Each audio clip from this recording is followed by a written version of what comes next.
Boom, chicka, boom, boom, boom. Boom, chicka, boom, boom, boom. I'm Okay, coming with energy. I was just gonna say good, happy Wednesday afternoon, but well, all right, whatever. Well, you said I didn't have much energy right before we went live, so I thought I'd come with a song. Boom, chicky, boo, woo, woo. All right, My well, dog's looking at me like I need belong in a padded room, but anyway. it's highly How's possible. everybody doing? It's hump day. Oh wow, that sounded so excited there, Breaking Spectre. I say, how's everybody doing? And you're like, oh, okay, whatever. It's all right. It's all right. It's all right. I'm the life. You're the facts. That's just how it is. Well, all right, whatever. I Hey, bring the good. Southern charm, and you bring the stuff, information people need to know that they might need to duck and cover and run from. It's cool, man. It's cool. We're going to talk a little bit about that. But before we do, folks, I want to thank everybody for joining the Wednesday lineup broadcast here today. We are up on Twitch. We are up on YouTube. Periscope took a crap. I don't know if that's still working or not.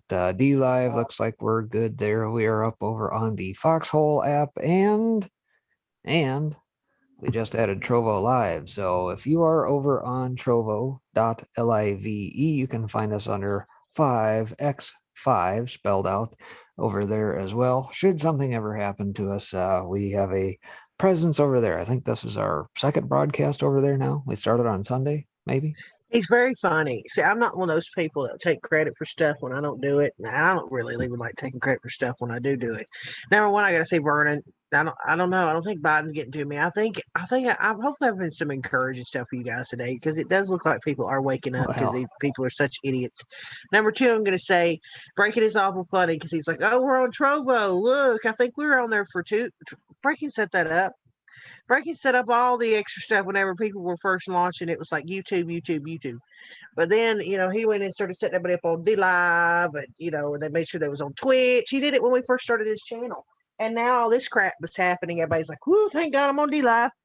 Because everybody's getting kicked up off YouTube. all right. I'm gonna address something in chat real quick before we go too Uh-oh. much further. I know we got a few folks not dialing in from across the pond asking, where has Daddy Dragon gone? DD started his own secondary backup channel on YouTube, and I think he's already gotten a little vacation from Susan, minus benefits. However, if you are on the foxhole.app, you can find Daddy Dragon there, and it appears as we speak, he just went live, and he will be here today immediately following us and our show. So stick around. Didi will be here and he can fill you in on all the latest details, etc., etc. Yeah, usually I don't know if you've been. Are you talking about Anon 147? If you've listened to us in the last, if you're saying weeks, then he's been here, and he always Oh usually yeah. drops his link tree. I mean, like you can find it wherever he is. So So, yeah, so he was out like 1 week with the court yeah, stuff. one I see some of you guys referring to, but I think he had started up. I forget what the heck his backup channel is, but English Patriot. Is Ray out there? I'm trying to pull this other thing out, but yeah, oh yeah, English Raymond. Patriot. Yeah, Ray will tell chance. you. Yeah. But anyway, there's a little bit of stuff going on here today, all sorts of craziness going on. But I think what I will do, if you don't mind, is we'll start off with an interesting story. Perhaps you remember last year when all this COVID business originally started, how there was a run on toilet paper, right? Well, Yeah, would you? listen, I told a guy a secret the other day at my little market down the road, and I said that barge thing was filled with wood pulp, and so you better be careful because people are gonna start scurrying for toilet paper again. Well, would you believe I that told we? him, I can guarantee you, he saw with his family. He's like, that lady at freaking the store last week told me I need to buy toilet paper. Anyway, yes, America is on the verge of yet another TP crisis. And Michael Snyder brings us to us out of his End of the American Dream blog. And it says it's starting to happen again. You remember the panic buying caused a massive shortage of TP and other basic essentials during the early days of the COVID pandemic last year? Well, shortages are back, but this time around, different factors are at play. We're being told that the shortages just should just be temporary, but that is the good news. But this is yet another example that shows how exceedingly vulnerable global supply chains have become in this day and age. If another major global crisis were to suddenly strike, we could quickly be facing long-term shortages of certain items that would be quite severe. So, hopefully, this short-term toilet paper shortage will be a wake-up call for all of us. Yeah, that's called buy a bidet.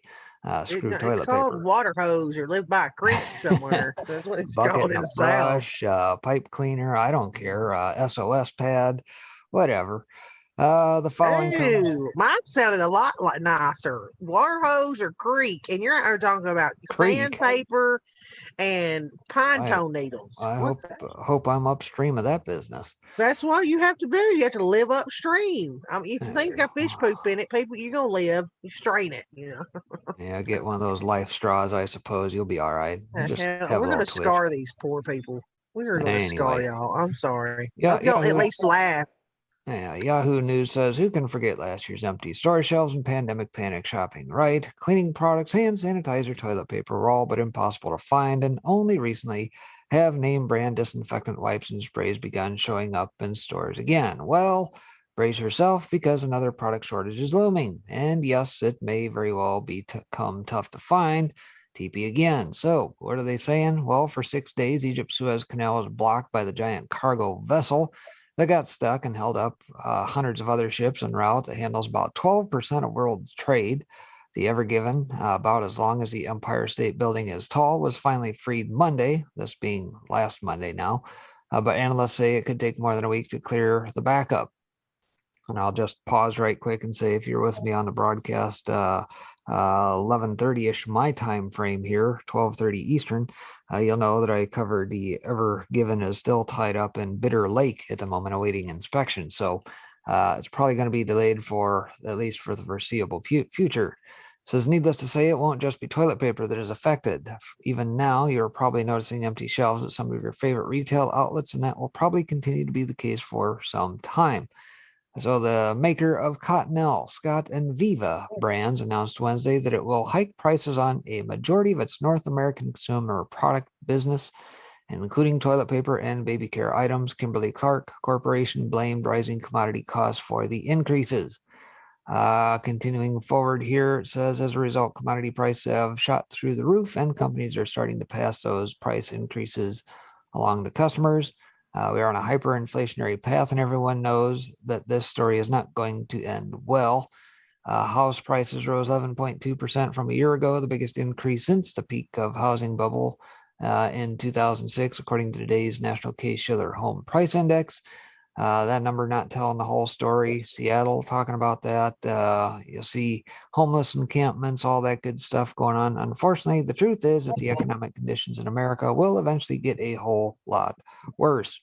So stock up, get prepared while you still can, because things aren't going to be getting any easier as we roll into a very uncertain future. And so, well, if that isn't bad, then all is not that bad. You might as well just stock up on booze and chocolate, apparently. Apparently, it's set to make a comeback. And the folks over at Bloomberg commented on this as, since equity markets hit their pandemic lows in March 2020, all talk has been of recovery. And with bond yields on the rise, cyclical stocks have left defensives toiling in their wake, a theme that continues to play out. The latter's underperformance. Hang on. I'm going to say we're going to be the only people live on air right now that a chat room is full of now Cottonelle wipes. No, they dissolve. No, I'm reading our chat. Chat room is hilarious Geez. right now. All right. Well, anyway, according to Bernstein, analyst Bruno Montaigne says the rotation away from staples provides good entry points to names such as cosmetics leader L'Oreal and chocolatier Lindt and Springly. I guess it's also a great moment to buy into the Swiss food giant Nestle, he said. One of the main attractions is that relative valuations are well below historic norms. On P/E basis, the MSCI Europe Consumer Staples Index premium to the broader market has fallen to 10% versus an average 30% since 2008. Bottom line, it says people have been locked up a long time. There's people with money in their pockets and lockup fatigue. You combine these two things that you should see pretty strong growth in everything people missed. And so obviously they get to talking about both chocolate as well Yeah. as booze. So there you go. I want to say prayer for Falcus. Is that Falcus? I think. It says three seashells. My God, that movie. The one with Sandra Bullock and Sylvester Stallone when he gets unfrozen to go fight crime, and then he goes to the bathroom and he says, I couldn't find any toilet paper, but there were three seashells and I don't know what to do with them. I cannot remember the name of that movie. It had I don't know. Anyway, but the minute you put that in there, I knew exactly what you're talking about. The three seashells. So okay. Well, Just wanted to sign up. I see Dogs at Play says I'm stacking coffee in anticipation of a price spike shortage. That's absolutely true, and that for various other reasons, not attributable to the Ever Given ship and that. It was stated here a couple weeks back that they don't have enough containers that go on the container ships to be able to ship these beans and that, especially out of South America. So yes, for you fellow coffee drinkers and at all hours of the day, you would probably better stock up on the old beans now, long before the major price spikes actually hit, unless you plan on importing your own out of Ethiopia or doing a little boat run down to Jamaica or wherever you opt to get your beans from.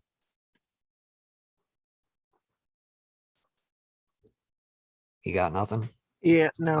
I was trying to get my stuff unmuted. I was watching this stupid. Yeah, listen. If hubby I, buys any more MREs, I'll go nuts. Well, never have enough of those just in case. listen, I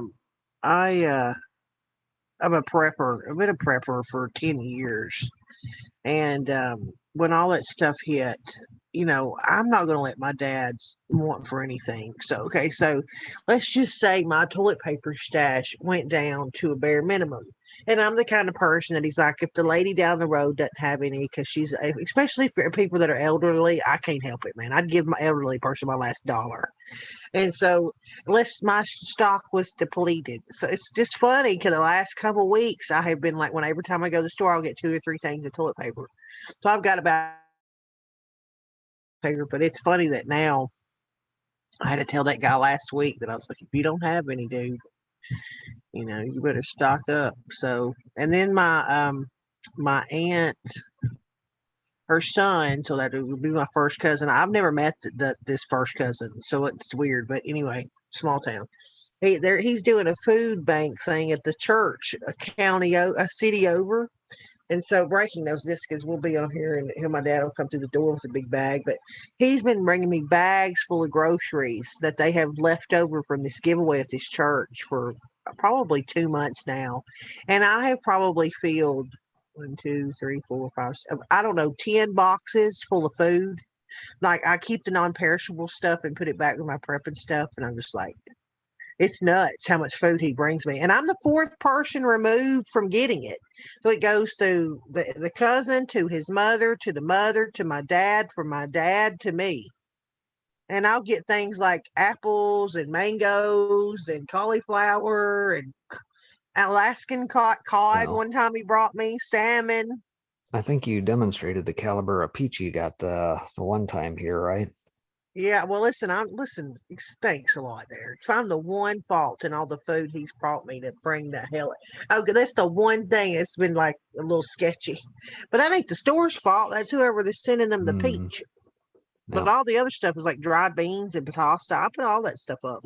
Told my dad we won't starve if the poop hits the fan. So just thought it's interesting that I mean, I'm lucky. I think a lot of y'all are that live in smaller towns. I think churches always try to step up. They don't want anybody to starve. And I think it is the benefit of living in a smaller town versus a really heavily populated city Yeah. because church groups around here, and I'm sure around where you guys live, will step up and try and like help people. They help them so much so they're overflowing with food. They're having to bring it and give it to me, fourth person down. Well, right now the fields are being prepped for planting, so we'll see what happens here. Hopefully, we'll be blessed with decent weather, unlike the Southwest, where it looks like they may be in for a bit of a drought here, a continued drought. But we'll have to see. But Switching gears, I guess a single Democrat senator stands in the way of a very progressive agenda. And of course, many of us, when we hear that, I think everybody immediately thought of Senator Joe Manchin, but nope, you would be wrong. Shedlock says this: Senator Kristen Sinema out of Arizona is the last major obstacle to killing the filibuster, tax hikes, the push for $15, and other progressive agenda. You don't say. So obviously, if you've been paying attention, you know that the Dems and company have been trying to get rid of the filibuster, and so they can just have a simple majority to pass all their wish list of BS. But Senator Joe Manchin, allegedly conservative, has mostly caved on Biden's agenda. Progressives now demand killing or gutting Senate filibuster rules. And if the filibuster falls, a progressive minority will rule the roost. So pressure mounts. Please note, Kristen Sinema defends filibuster as pressure mounts from progressives. Sinema has emerged as the staunchest Dem defender of the filibuster, brushing off fire from the outspoken progressive wing of her party as she tries to stake out a bipartisan reputation in a battleground state. The Arizona lawmaker is one of just 2 Dem senators who have publicly said they would block the party from eliminating the 60-vote requirement to advance most legislation, even as pressure builds from party activists eager to advance their agenda. House Dems have passed bills on voting rights, immigration, and gun control, but all are expected to be blocked in the 50-50 Senate unless the rules are changed. Ms. Sinema said that is a problem with the senators, not the rules. The Senate has long been a graveyard for the priorities of the House, said Rep. Richie Torres. Under current rules, it takes just 60 senators to pass a bill. There are exceptions under budget reconciliation bills, but not for minimum wages, gun control, voting rights, affirmative action, etc. Minimum wage, Sinema is also not on board with the $15 minimum wage. Progressives are upset at her emphatic thumbs down of a House attempt to attach a minimum wage provision to the COVID legislation that recently passed. She does support hiking the minimum wage to $12.15 an hour, which is the Arizona minimum. Readers may recall that was my likely compromise target, and it's likely still in play. The federal minimum wage currently is at $7.25. And of course, you got to fire up the old activists, as when you have a place that's broken and not working, and many would say that's the Senate today, I don't think the solution is to erode the rules, she said in an interview after 2 constituent events in Phoenix. I think the solution is for senators to change their behavior and begin to work together, which is what the country wants us to do. Yeah, equal screw job out of both parties, right? The talking filibuster. Senator Joe Manchin bending on filibuster rules. Politico comments anti-filibuster liberals face a Senate math problem. Not much more really to say about that. It says, if you completely understand Manchin's position, please tell me, because I sure don't know what it is. Well, obviously we know it. They tried to influence him by buying off his wife and putting her in a prominent position. No quid pro quo there, right, Joe? The lead political cartoon is from the above article. Tax hikes. Axios reports moderate Dems buck Biden tax hikes. So you got some House opposition here. Gottheimer, who co-chairs a bipartisan problem solvers caucus, said he won't even consider Biden's tax proposals unless the president agrees to reinstate the state and local tax assault deduction capped under former President Trump with tens of billions every year. Simply put, Rep. Tom Suozzi out of New York also told Axios, I'm not voting for any changes in the tax code unless we reinstate SALT as part of the deal. Bottom line, Sinema is a huge roadblock on minimum wage, tax hikes, the filibuster, climate change, and other progressive priorities. Can that last, I guess, is the question. Don't know. Hard to say. Bottom line, let's see. Go ahead. No, I thought you were. Go ahead. All right. Well, that being said, let's shift gears over to what is going on with the old border and the shenanigans going on there. I'm sure many of you have probably already seen the video of Alex blocking a car that was trying to smuggle kids by now. That's floating around there here in the last 12 hours or so, I suppose. But Michelle Malkin just kicked a piece out over on VDare. It says Silicon Valley's smuggling app. So not only are these Silicon Valley hucksters aboard the stealing of elections in this country for their purposes and for China's sake. But they are actively subverting the will of the people and trying to overthrow the borders of this country via their own apps. The mainstream media is slowly catching on to the Open Borders Inc. racket. Just this week, NBC News reported that smugglers are using Facebook to advertise their services in violation of Facebook's policy ban on human exploitation and trafficking. Well, color me shocked.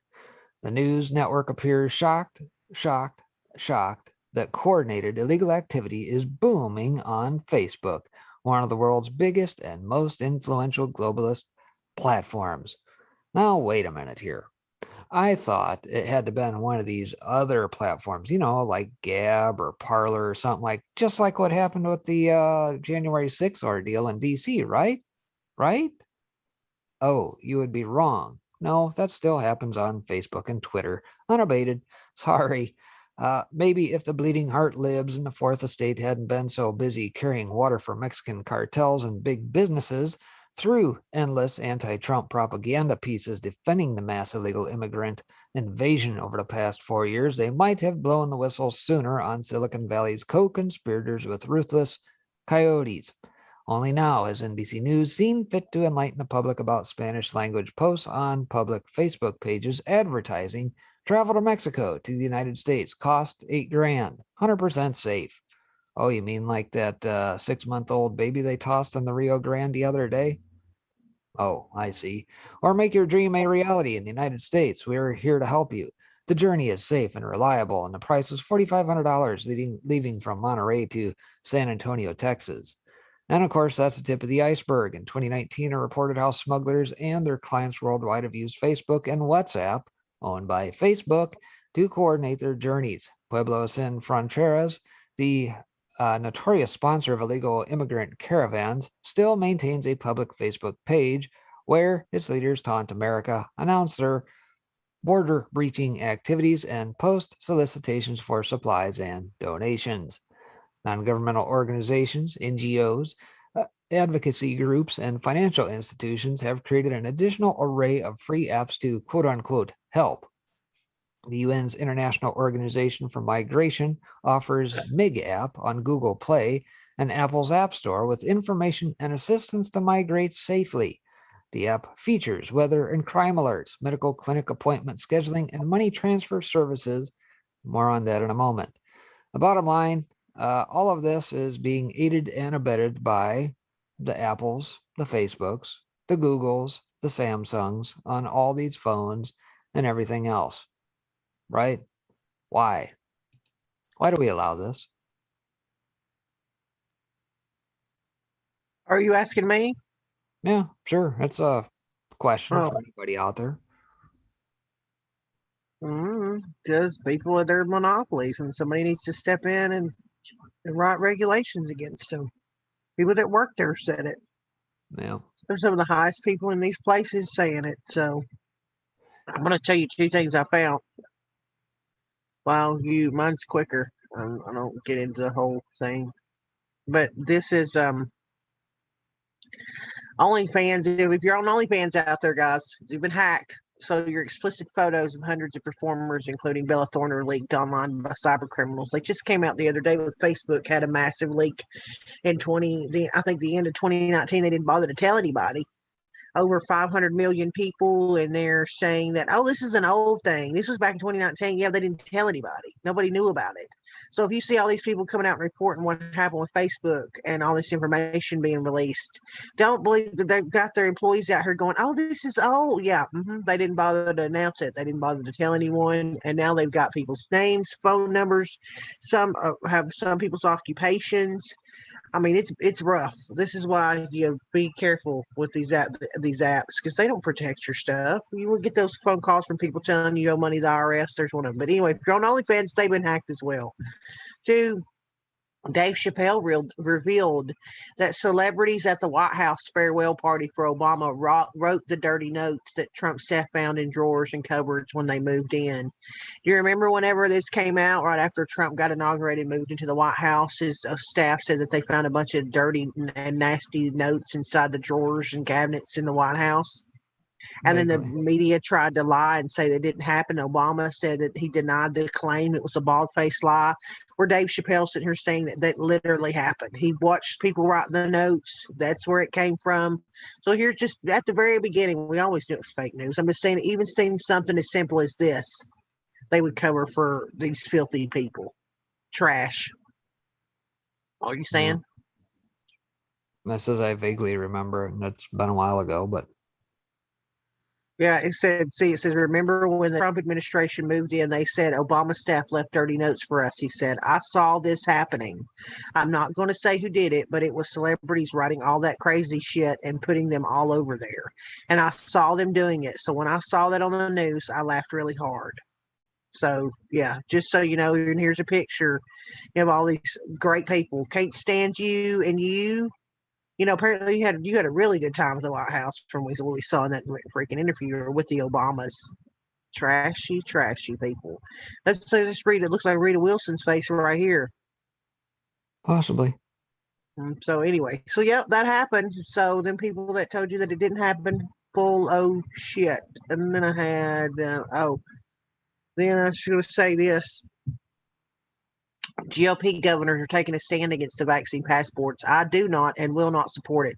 So anybody who's been watching the news lately knows that the governor DeSantis is like the American hero for this should be for America, where he's taking a stand on all this stuff. So this is an increasing number of Republican governors are voicing opposition to the concept of a vaccine passport, as Georgia Governor Brian Kemp, Republican, Tennessee Governor Bill Lee, Republican, signaled on Tuesday that they too will not support such programs in their states.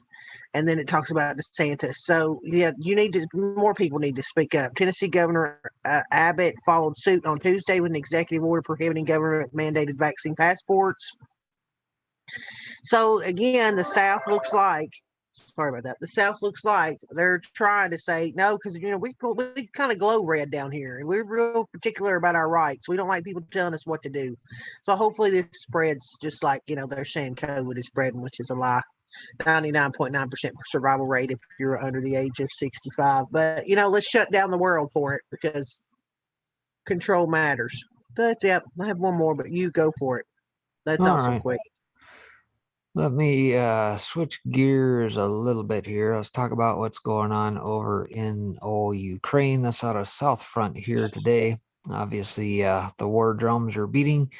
I think the whole premise of this deal is that they're trying to run faster than we, the Patriots, can actually put forth and right the ship by way of what took place on November 4th at the end of the day. I think their thought is, hey, you know what? If we wreck the economy bad enough, we bring everything down and we fire up a bunch of wars to get World War III going here, there'll be no way to stop it, and we'll just retain power.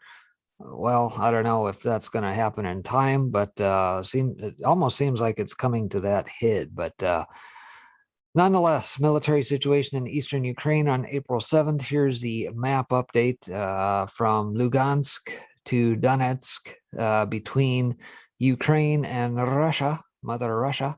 We've got 1,424 ceasefire violations, including 453 explosions, were reported in Donetsk region between the 2nd and 5th of April, according to the OSCE. 126 ceasefire violations, including 58 explosions, were reported in Luhansk region between the 2nd and 5th as well. We've got some artillery fire going on over in this neck of the woods. April 6th, more artillery fire here. More artillery down around Donetsk here as well. Bottom line there, it states the 1,424, 126 ceasefires. Artillery fire, the UAF targeting DPR positions near Shakhta, Vasilyevka, Kamenet Kornovo, and Better you than me. Pivsky. So, yeah, those are the regions in these two red areas. We'll just call it Donetsk and Lugansk areas here. But bottom line, what we're not being told out of the Mockingbird media, as usual, is that all along this area here, Russia has been building up their folks, military, for a potential flap, let's say. And of course, you've got the Biden administration fueling the flames here, delivering thousands of tons of munitions and everything else to Ukraine to back them. And of course, you've got NATO, of course, never to back down from a good fight. They like to beat the war drums and pre-position and pump the old chest. So NATO and Ukraine getting beefed up and Russia all getting beefed up for a little flap going on here. All sorts of fun stuff going on around the world. But not to be outdone, China, as if we don't have enough to worry about with them and their drumbeat of war going on in the South China Sea. And, just like I got done talking about here this morning, the Philippines are up in arms about their trove of boats and that are out stalking the waters over in those parts. Now we find out at Epoch Times, Beijing is targeting Falun Gong refugees in the U.S., tracking their whereabouts. So it's not enough, folks, that they've got, human rights violations against the Uyghurs and everything else going on there. Those that do manage to escape and get to other countries, they're physically tracking over here. And what do you want to bet that their social credit score pretty well seamlessly works from China through all of the various apps and things that we have here? What are the odds, you suppose? So, out of the Epoch Times, Chinese authorities are attempting to track down Falun Gong practitioners who fled the regime's persecution by collecting their overseas address and other personal data, a number of adherents told the Epoch Times. Harassment of the Falun Gong community in China by the Communist Party has been commonplace since the regime began a decades-long eradication campaign against the faith group, subjecting millions to various abuses, including torture, imprisonment, forced labor, and even forced organ harvesting. According to its website, Falun Gong is a self-improvement practice rooted in Buddhist traditions and promotes the values of truthfulness, compassion, and tolerance. Well, we can't be having any of that with the CCP in charge now, can we? And in the past few weeks, especially around the convening of China's politically sensitive two sessions, the regime's most important annual meeting, multiple Falun Gong practitioners in the United States found Chinese police prying for their personal information from their families in China, even obstructing the family's normal activities if they refuse to comply. When Jing Jilei's parents were selling their house and needed to update Ling's place of residence with the local police, the police turned down the routine procedure 3 times, she said. The first day, they wouldn't do it. Then they asked for my address and phone number. The next time, they asked me to take a photo with my child along with our IDs. Ling, a Falun Gong practitioner who fled Xinjiang to the United States 5 years ago, told the Epoch Times. The local police know me by name, she said, what I am doing, what my job is, which school my child attends. They asked about everything. Lang is far from the only Chinese person having to live with state monitoring, even after having found refuge overseas. Adherents originally from Beijing, Guizhou province of southwestern China, Guangdong province in the south, and eastern Shandong province have reported similar experiences. So, this is what you get to look forward to, lefties. Those who wish to have your little socialism stuff here in these United States. Your little friends, AOC and company, this is exactly what they have in mind. Your Agenda 21, Agenda 2030 stuff, where you are surveilled all over the place and you will have no refuge anywhere on this marble known as Earth. Okay. No, the irony is it's these same corporations and companies that tout the water for China are the same ones bitching right now about Georgia's voting law. That's the hilarious part of it. They're mad about a voting law that cares about whether or not the actual votes are taken and read, and it's not stolen.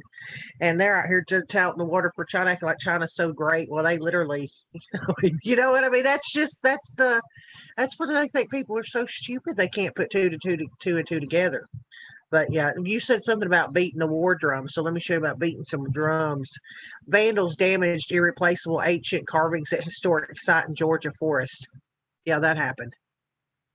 Some idiots with some paint apparently decided to destroy some Native American artifacts in a park. in the Chattahoochee Oconee National Forest, over 867,000 acres across 26 counties. Yeah, that happened. So how is that possible if everybody's on lockdown and supposed to be in their houses? That shouldn't even happen. It ain't like that down here in Georgia. I guarantee us people that far all through this thing. I'm telling you, down here it's different. Like we don't have people running out the front door screaming at you if you're parked at a park walking down a pathway. It just isn't happening here. Like I have never been impeded, stopped, whatever, from going anywhere without a mask on at Well, all, ever. you haven't lived yet then until you get kicked out of a store. You should try it. So I thought this was interesting that this happened. That's sad, and they can't fix it because it's paint and blah blah blah. And then I'll read that one the last. This one, liberals plot revenge as Donald Trump assumes the presidency. I thought this was interesting. I brought it up because honestly, Steven Crowder, if you don't know whether you like him or not, I watch people that are banned and attacked because it usually will that stuff trickles downhill. And if they're banning one person, then it's not only a matter of time before it hits you. And so they suspended him for almost 2 weeks. And I think something happened because it wasn't 14 days, but he has an on-site like that stays around him most of the time, lawyer, like literally as part of his show most of the time. And so when they took him down, I mean, he came out guns a-blazing. I don't know if this is the one. I don't want to show you the wrong one. No, that's my military thing. By the way, if you don't want to know any military stories, that Vigilance Elite is pretty amazing. But anyway, he come out with guns a-blazing. So he talked about Media Matters, like I mean, expose them. Talked about David Brock. Talked about how they're bragging about getting people removed and making up lies and stories about them. And in I take a lot of his snippets, and I'll just to show you I'm not pulling your chain. I will spend, if I'm watching a show, I will spend that show pausing it and taking snippets from it. Like here, I'll just show you. See, like here is mine from yesterday where he was like talking about Media Matters engagement. They got less than a million visits a month, but they're somehow capable of paying David Brock, what is it, over $200,000. They're nonprofit, by the way, a year, $240,000 a year, and get 14 million. He's talking. He compared the numbers where Media Matters gets less than a million, but Breitbart's like 46 million a month. A month. This is the comparable. So anyway, see, this is what I do. I take the snippets. I'm talking about how they're not political, and then they try to claim that they're nonpartisan, but all the proof, we know that that's not true. I mean, he's part of the American Democracy Legal Fund, which is founded and runs it, and it's an organization that battles Republicans in court. It doesn't say politicians, it says Republicans, so spare me this. But anyway, in one of these things, he had this article, Liberals plot revenge as Donald Trump assumes the presidency. So if you've forgotten about this, it is worth going back and reading. It talks about how David Brock's life ended on billionaire rooftop overlooking Manhattan. That's when Hillary lost. It talks about how he had a conversation with Hillary Clinton, and she tells him that he needs to get in touch with some lawyers that'll just work pro bono just to go after Donald Trump. I mean, it's like right here that says that this man was come out guns a-blazing, whether he had make it up, ruin his read, he did not care. And so this is now the people that you'll see a lot of people get canceled on YouTube, or that, people on DLive get that X tag. It happened to Red Pill. I was watching the show yesterday. It happened to him while he's live on air. And it's disgusting. It's disgusting because I have literally seen gay sex, live sex happen on YouTube, and it's not even got a tag on it that it's for adults only. So if you don't think that people are being purposely, singled out, then you're nuts. It's like the people that Breaking was just talking about, the Fun Gong folks. Spare me your hypocrisy. So I have one more about the Floyd court case, but I'm going to put this link out there for you guys to read because it's pretty telling. They never had a change. I mean, like he had never had They didn't care. They didn't care what he was going to do. They didn't care. Like, some of the running jokes sometimes, like Trump could have went in and cured cancer, and it wouldn't have been the right kind of cancer. Like, No. that's not just falling on deaf ears. There's some truth behind that statement. There really is. No. Well, let's see here. Aside from that, what would a show be without talking a little bit about coronavirus and all the BS going on around that? Out of RT, we find out Pfizer halts delivery of COVID-19 vaccines to Banana Republic Israel after bill goes unpaid amid political infighting, according to the media.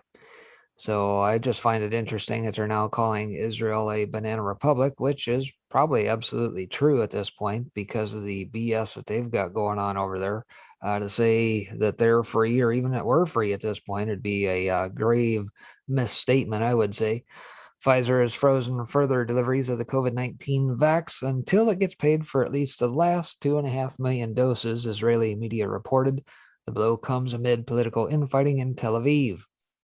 Some 700,000 doses of the Pfizer vax were expected in Israel on Sunday after Passover ended, but were delayed until further notice on grounds that the previous shipment hadn't been paid for, the Jerusalem Post reported. Pfizer execs reportedly called Israel a banana republic and said they couldn't understand how something like this could happen in an organized country. A correspondent for Galatz, the Israeli Army radio, said Monday on Good Morning Israel. Says the Jerusalem Post by tweet here at Pfizer reportedly called hashtag Israel a banana republic in outrage over the country failing to approve the transfer of payment for the last 2.5 million jabs it supplied. Pfizer's only official comment was that its original contract with Israel for an unspecified number of doses signed in November 2020 had expired and that they were working to update the agreement and supply additional vaccines to the country. While this work continues, shipments may be adjusted, Pfizer added in a statement. Israel has reportedly bought 15 million doses of vaccines made by Pfizer and BioNTech, as well as 12 million more of the Moderna and AstraZeneca jabs. The country has spent 2.6 billion shekels, it's about 788 million, with another 2.5 billion shekels, or about 758 million, reserved for future further purchases, a health ministry rep told legislators last month. The figures disclosed for the first time at the request of the Knesset Finance Committee Chairman Moshe Gafni showed that Israel had paid a price per dose much higher than previously believed. Says the Israeli health minister sought approval to get 30 million more doses, but the meeting they requested for last Monday was canceled due to a conflict between Prime Minister Benjamin Netanyahu and his coalition partner Benny Gantz, Israeli media reported. According to the J-Post, Gantz called the meeting off because Netanyahu refused to confirm Gantz as justice minister, leaving him in acting capacity after his term expired on April 1st. However, Gantz's office said that the purchase of the 2.5 million Pfizer jabs had already been approved and that the payment delay was the fault of Health Minister Yuli Edelstein, a member of Netanyahu's Likud party. The health ministry has not commented on the situation. Netanyahu has been PM since 2009, has been in an uneasy coalition government with his chief rival Gantz since May 2020, after the third election in the span of a year failed to produce a viable majority coalition. Another snap election was held last month, and there are reports a new government could be announced as early as Tuesday.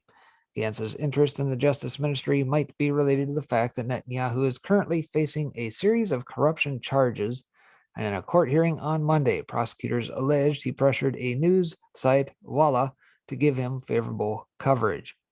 Back to Pfizer, it says the CEO, Albert Bourla, was supposed to visit Israel in early March to negotiate further deliveries and possibly even production of the COVID jab there.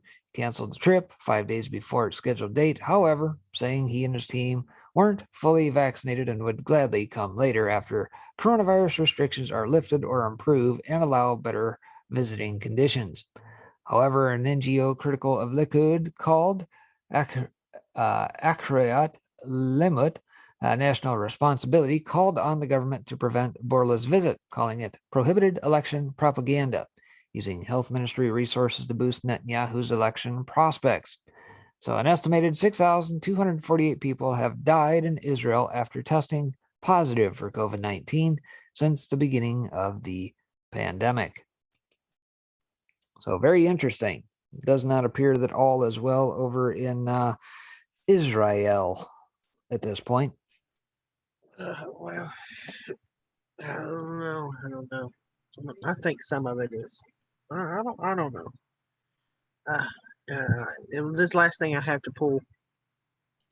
Oh, I'll give you quickly. I can go with one more if you want. No, I'll do this and then you can end it. Okay.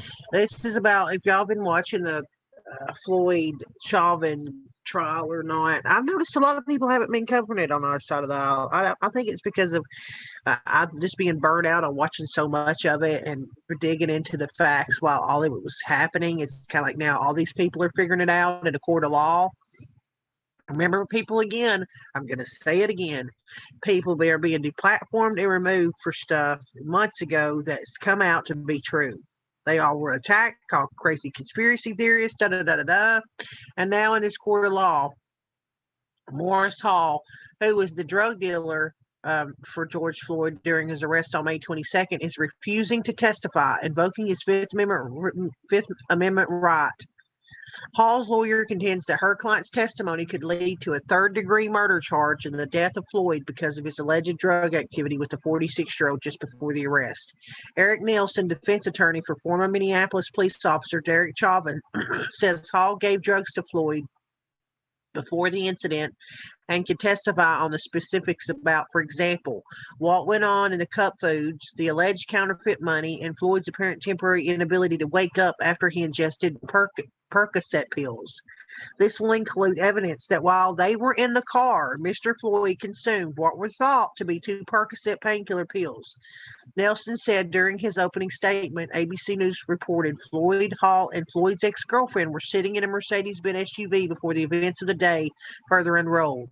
Mr. Floyd's friends will explain that Mr. Floyd fell asleep in the car and that they couldn't wake him up to get going, that they thought the police might be coming because now the store employees were coming out, Nelson continued.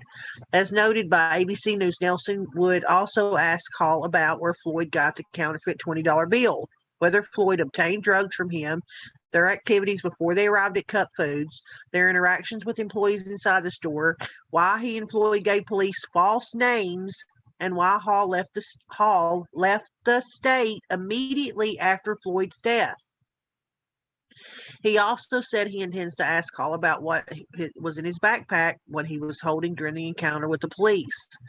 But he won't test. He says, let's see, Hall's lawyer, Adrien Cousins, also filed a motion attempting to block subpoenas from both the prosecution and defense teams. Why would you not want this man to testify? He was there.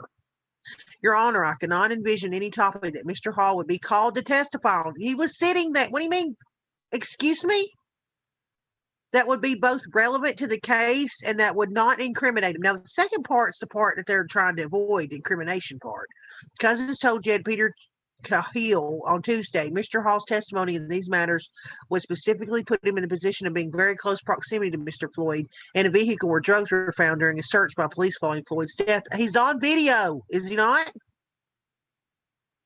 The assistant Hennepin County public defender argued her client's testimony could be a link in the chain to Floyd's death, leaving Hall open to a third-degree murder charge. So, I mean, it's just telling you, like, he doesn't want to go. He, blah, blah, blah, blah, blah. And he was right there. He's the one that apparently sold him the drugs. The dude fled the city after George Floyd died. I mean, we all know this. We all were digging on this after this stuff happened. And instead, people burnt the damn city to the ground. Burnt the city to the ground. I'm not saying what happened to the man with they said that there's other videotape of when he was arrested, him making comments like he couldn't breathe many other times when he was arrested. So if he'd been arrested by the same officer, I can see why maybe he wouldn't take that seriously. I don't know. Again, I don't know. But I think a lot of people over on this side want the wheels of justice to turn. There should be a trial. Evidence should be presented, and he should be either found guilty or innocent by a jury of his peers. Instead of burning a damn city down because you think this man was fairly untreated. This man, the man that put the gun in the pregnant lady's belly, that man is a hero. The city gave him $27 million after this. GoFundMe raised what, 15 million? How many million do you think Derek Dorn's family raised? You know, the black man that had served his community until his like 70s, that got shot because he went outside of a pawn shop or a place where they were selling TVs and tried to protect it from BLM busting in the doors, and he was murdered on the street. And they videotaped him dying. How much money did he get? But Black Lives Matter. That Black Lives apparently didn't matter as much as this Black Lives. And I think one of them was an upstanding citizen that cared about his community and cared about black people as well. And this guy right here cared about where his next fix was going to be. And that's my personal opinion. And you can hate me all you want to. I don't give a shit. There you go. If Black Lives... There you go. I'm done. That's you. Close out. Follow that, buddy. All right. If Black Lives Matter, why does a website called heyjackass.com exist for places like Chicago where drugs and gangs and gun violence run rampant? And every weekend we read about 40, 50, 60. I'm sure by the time Memorial Day rolls around, we'll probably be in the triple digits. And old Lori Lightfoot, Beetlejuice up there, has not been able to thwart it, even with the most comprehensive gun restrictions in the state, by the way. Why doesn't the Mockingbird media ever conveniently report on that if Black Lives Matter? Why is that? Just asking a question.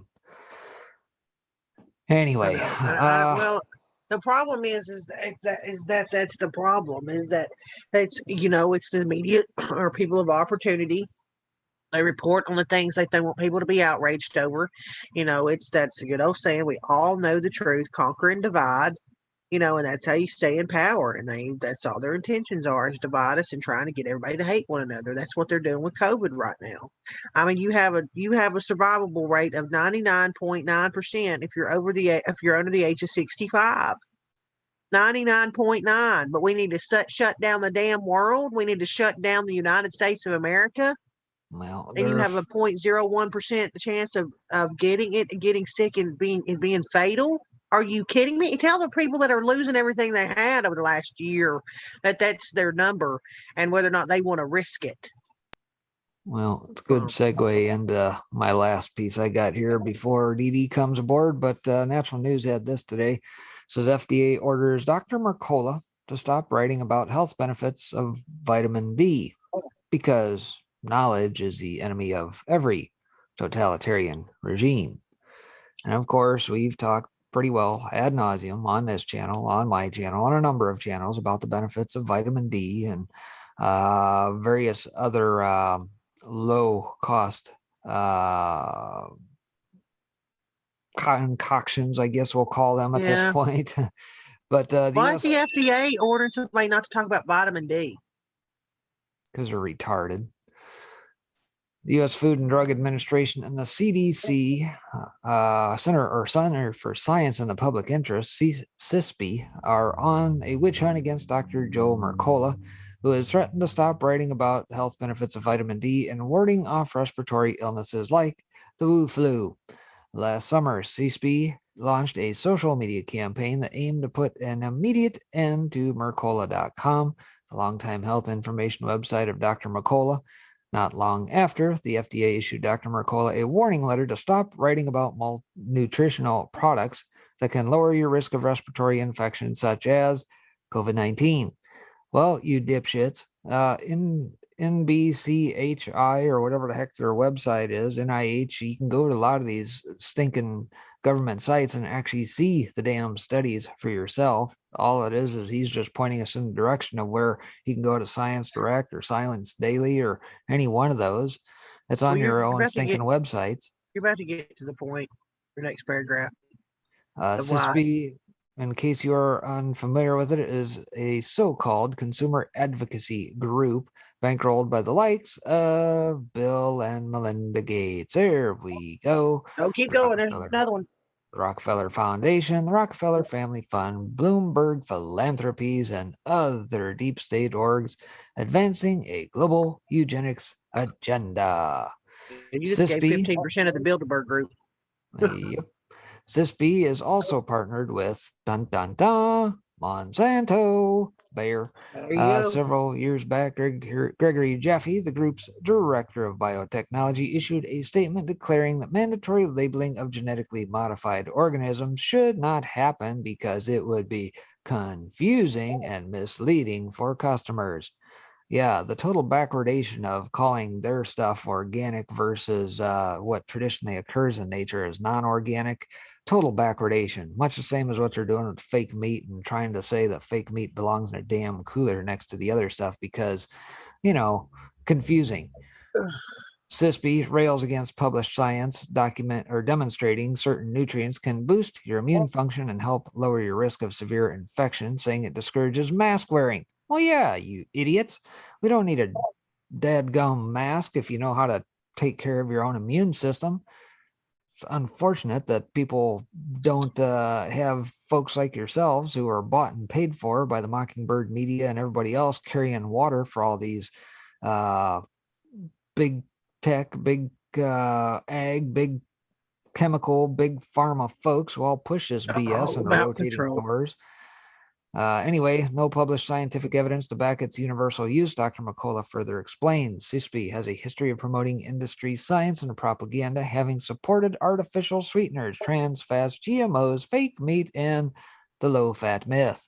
They're also actively undermined transparency in labeling efforts. So who's the one generating confusion? Sounds like we need to eliminate a alphabet agency. Dr. McCullough puts FDA in its place, says it has no authority to restrict free speech. Being the fighter that he is, Dr. McCullough did not back down in the face of FDA aggression. In fact, he told the FDA off while asserting his First Amendment right to free speech, which he has been exercising for decades in the interest of promoting human health and longevity. On June 21st, CSP issued a press release falsely accusing Dr. McCullough of making illegal claims about at least 22 vitamins, supplements, and other products available for sale on his website. Dr. McCullough was quick to point out that no COVID-19 related claims exist on any of the product links, thus meaning that none of them are in violation of anything outlined in the appendix of illegal claims. CISP upped the ante by testifying in a Senate hearing against Dr. McCullough, urging the FDA and the Federal Trade Commission to take regulatory action against him. The FDA responded by issuing a warning letter to Dr. McCullough for unapproved and misbranded products related to COVID-19. Not only did Dr. McCullough rebut the letter, but he also co-authored a peer-reviewed paper alongside Dr. William Grant, PhD, and Dr. Carol Wagner, establishing a clear link between vitamin D deficiency and severe cases of the Wuhan coronavirus. With that, I have established my medical and scientific merit and will continue to express my professional opinions based on the available science and defend my freedom of speech as the U.S. Constitution provides for, McCullough says. The FDA's warning letter highlights statements and articles on my websites that are fully referenced and supported by published science. I am committed to providing truthful information for free to anyone that wants it, and I'm all for having a rigorous scientific debate when necessary. CISP has taken credit for pressuring the FDA to issue this warning letter to suppress free speech. The FDA's warning letter is simply another attempt by CISP to smear me with false accusations. And of course, you can read the full account of Dr. McCullough, everything that happened at that link, etc., etc. I'll drop that out there if you guys wish to ponder that further. Well, okay, this is what I'm getting. CSPI. I need to write that down. If y'all don't think I keep a pad of paper next to me, dude, all the time, you can hear it right now on air. Okay, CSPI. CSPI. Because what that sounds like, it's kind of like another, like a Media Matters. Well, I guess where they're the ones, because Media Matters goes and pressures like sponsors, like they do, are always trying to get like Tucker removed off air or these conservative people moved off YouTube or whatever. I mean, Media Matters is personally attacked. I know Sidney Powell, the soapbox, like, and if they don't like you, it's awful funny how these people get removed. Well, Media Matters, though, is on the private side. CISP would be on the public side, meaning on the government side. So I guess if you wanted to draw a comparison, you'd draw a comparison to maybe like BLM, Bureau of Land Management, from the days when they went after the Bundys and that, trying to shake shake them down and get them off their land for the likes of folks in Arizona and everything that they wanted to put Chinese solar farms on. Well, and again, and I can't remember who had wrote that down. I can't remember if it was in chat I saw this or where, but somebody had told me to watch the Sidney Powell and Dinesh D'Souza. There's a 4-part series on Rumble. If you just look up Dinesh D'Souza's thing on Rumble, you'll find it. It's like on the second page, and you'll see all the 4 parts are all less than like 10 minutes. And so it's pretty interesting. But if you'll watch, all these people have been pushed off and shoved off onto Rumble. Like, it's a slow migration. And I'm going to put 2 things. While I'm talking, I'm going to put 2 things out there that Charmaine dropped me today. I didn't get a chance to watch them, but maybe that's what she wanted me to try and do. So I'm going to drop those out. But if, again, that's from Charmaine. If you're this links I'm dropping now, the 5x5 avatar. But that's kind of like my point is it seems like that if we don't do something similar, right? If we don't, like, that's why we're jotted down that CSPI, and you're saying that's governmental. And if that doesn't show people that they have an agenda, I don't know what will. I really don't know what will. You got to remember, under 44 in the 16-year plan, those first 8 years did nothing but weaponize every single facet of government against we the people. We saw that from the days of Lois Lerner with the IRS and the Tea Party folks, right? We saw that against the FBI, DOJ, against the likes of Cheryl Atkinson and her whole debacle with her laptop, which is still ongoing, by the way, and dealing with a lot of the same players that we had from the Mueller probe and the Rod Rosenstein likes, the very same players. And so the BLM was weaponized against people like the Bundys and that to try and shake them down. They tried to shake down the Hammonds up in Oregon for very same reasons. And so this is just a continuation of the same. And so right now, because they had a little 4-year break with Trump in the middle, now they're picking up right where they left off. All their cronies and that didn't get rooted out of the swamp prior in the last 4 years are just picking up right where they left off and continuing to do exactly what they know how to do. Again, but I think, and I don't know, it's hard because I've been doing this stuff for so long. But I know that there's a lot of people out there, a group of people out there, like they even support us. You know, like people will say all the time, like I only got, say, 100 views or something like that. Guys, I appreciate every single view. I mean, I try to tell people all the time, there are people that have been on air for years and don't even have 100 subscribers. You know, like we went through a year this past October, so it's almost been a year and a half. But I'm proud of what we have here and what we've built. I don't not appreciate every single person that watches us, because you're taking your time out of your day to watch us. That's a big deal to me. But like, I also know there's a lot of smart, really intelligent people that have certain skills out there that also have came and gone, you know, but it's like, this is what I mean. This is what the left does, and they do it well, is they organize well. Like, they have groups like Media Matters, the Open Society, where they'll have, say, 40 people all hunkered down together. They all send out a mass message to say, let's go after, you know, this doctor that you just talked about, right? Like, this would be my spin with Media Matters. And they'll all start hammering down on the people that sponsor them or the corporation that hires them or whatever. And it literally can get it done with what appears to be like 30 or 40 people. This is not tens of thousands of people that are calling and complaining. Okay. This is a few dozen. Yeah, and I mean, we have that on a Sunday, the last 2 minutes of a show, you know, I mean, so it's kind of like, well, since the advent of COVID and all the business of pushing vax and everything else, there's been an active campaign by the Media Matters folks and a bunch of the typical players now to go against about a half dozen or so that are very loud voices in the community. Mercola being one of them, probably the likes of Dr. Sherry Tenpenny is another. You'll probably see the likes of Children's Health Defense Fund by Robert F. Kennedy Jr. and a couple of 2-3 others now who have been very outspoken voices in regards to what has been playing out. And they've been very effective at doing that. And so what we need to do is just bolster them and what they're doing and compound it and make it a case of whack-a-mole, just like what we've been doing with all the various channels net as they try and censor and take us down. We just pop up somewhere else and take our audience with us. They can't be everywhere at once, unfortunately. And we'll continue to play this game until they lose or we win or what have you. Don't care. We'll go on this game for a long time. I know I think my point is being that there's enough of us that we can do this, and that I think that we consider and talk about it and inform people about what's going on.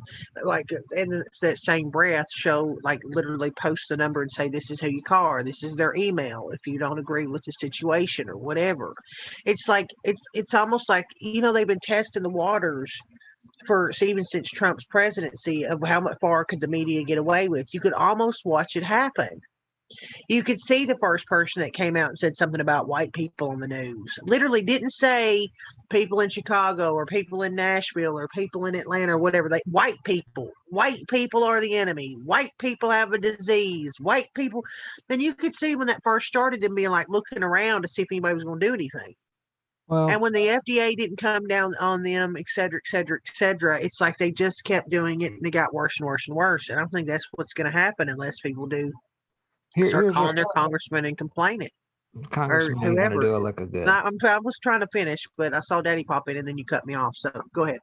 The point is this. Remember the mantra that we were told as we were getting our intelligence net over the last several years. There's going to come a day where these people will not be able to walk the streets. They think that they're going to fire up this war where they're going to pit Asian against white. They're going to pit black against white or what have you, because they have put it forth. But nobody's buying their bullshit. Nobody.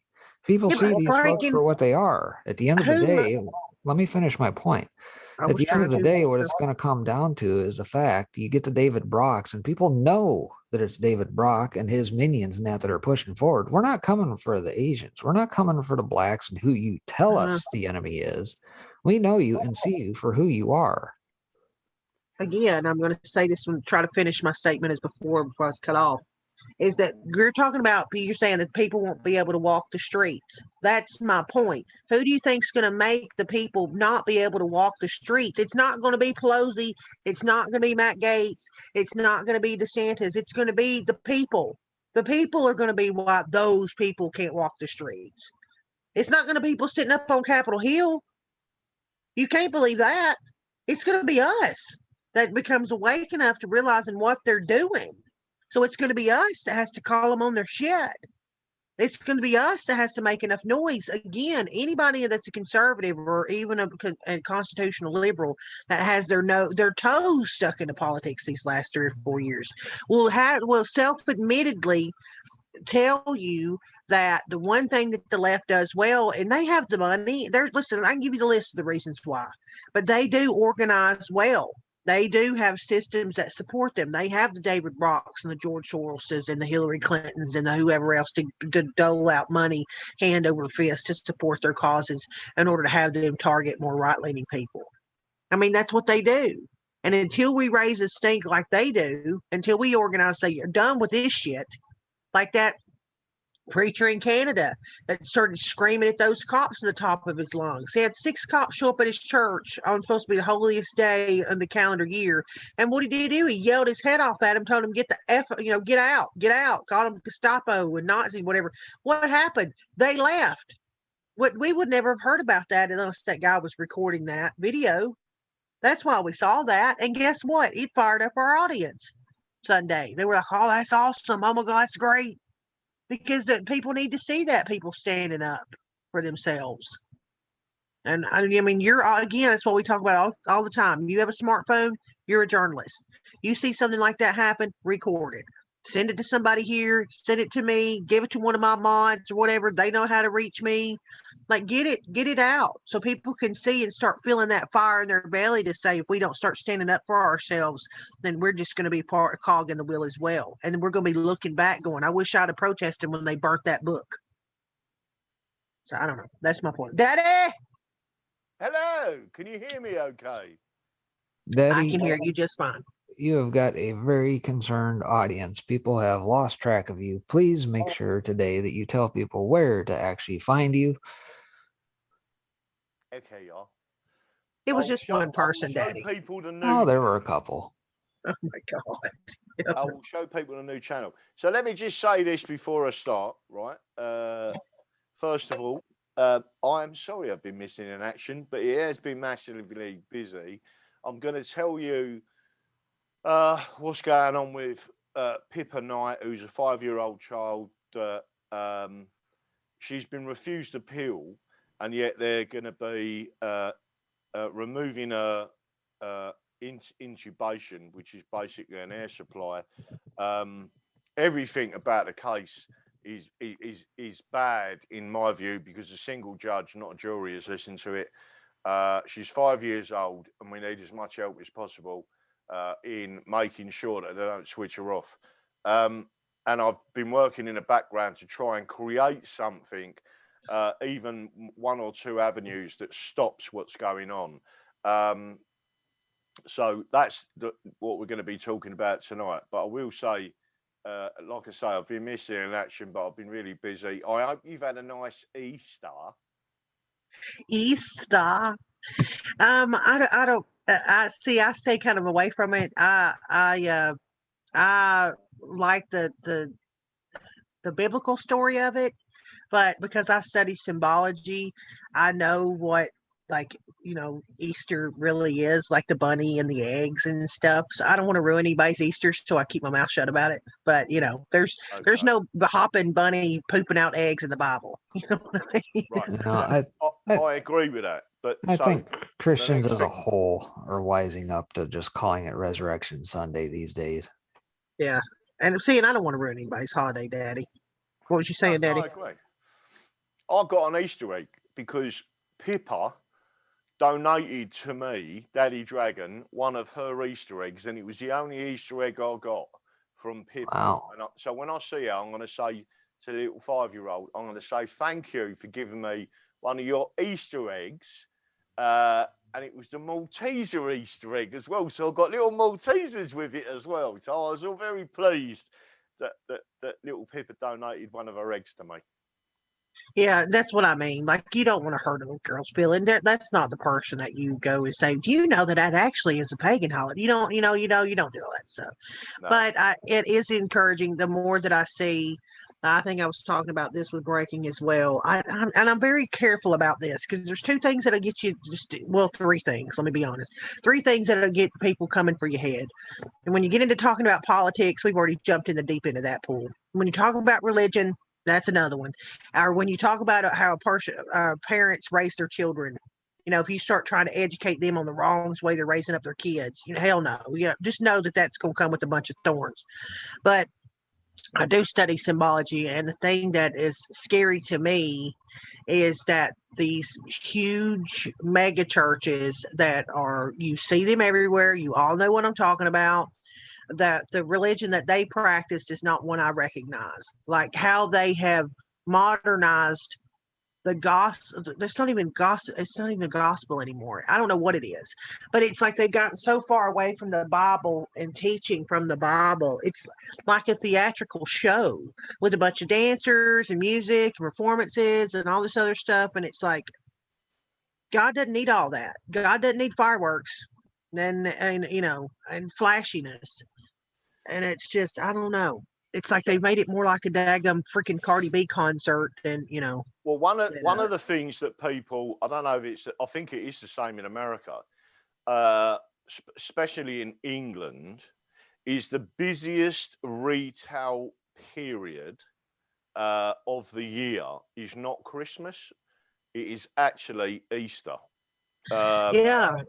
So again, people are often surprised by that. If you look at the footfall figures for all retail areas, the biggest and largest event for Christians is actually Easter, not Christmas. So because it's the crucifixion and resurrection of Jesus. It's huge. And so for Christians, because Jesus is Jesus is the end all be all, for us. We believe that Jesus. And there's other religions that, just think he was a man, et cetera, et cetera. So for Christians, it's a huge deal. But again, like I said, I think as a society, we could change how even Easter is celebrated. We're the ones that dictate what we buy. We're the ones that dictate how a holiday is celebrated. Who decided it was going to be a bunny hopping around pooping out eggs? But bunnies don't lay eggs, people. I don't know how we got into this, but like even making it something to hunt for, like, I don't know, but there's smarter people out there that have kids that probably have awesome ideas that could be more geared to what it should be about.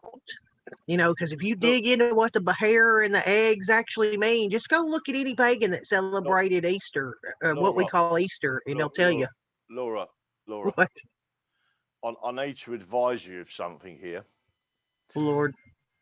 You're talking to someone that on Christmas Eve, I still put out a mince pie and a drop of brandy for Father Christmas, right? I leave my door slightly ajar because I ain't got a chimney, right? And I just want everyone to understand, right, that when my latest tooth fell out, I left it under my pillow for a whole week, right?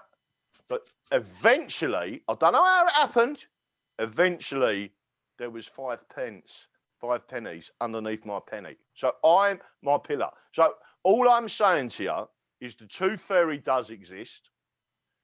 Father Christmas, if you're out there listening, Father Christmas does exist and he will bring you your presents, right? And the Easter bunny is one of the greatest inventions of mankind because it means that Daddy Dragon gets an Easter egg. That's it. That's all I'm saying. You are hilarious. I do, but I'd love to see some mothers come up with. I bet you there are people out there that could. Well, I'm going to give everyone a quiz. I'm going to give everyone a quiz. Everyone who's listening at the moment, including yourself and Breaking Spectre. England is the oldest Christian nation on earth. It was formed in 927. The question is this. I'm not going to ask you to name them, but if you think you're good enough, you can. I'm going to ask you, how many patron saints does England have? How many patron saints are there in England? What are the patron saints? How many are there? I have no clue. Yeah, look, so you don't know. Come on, Laura, guess. Don't get on your keypad and Google it or DuckDuckGo it. I think, is it St. George one of them? St. George is one.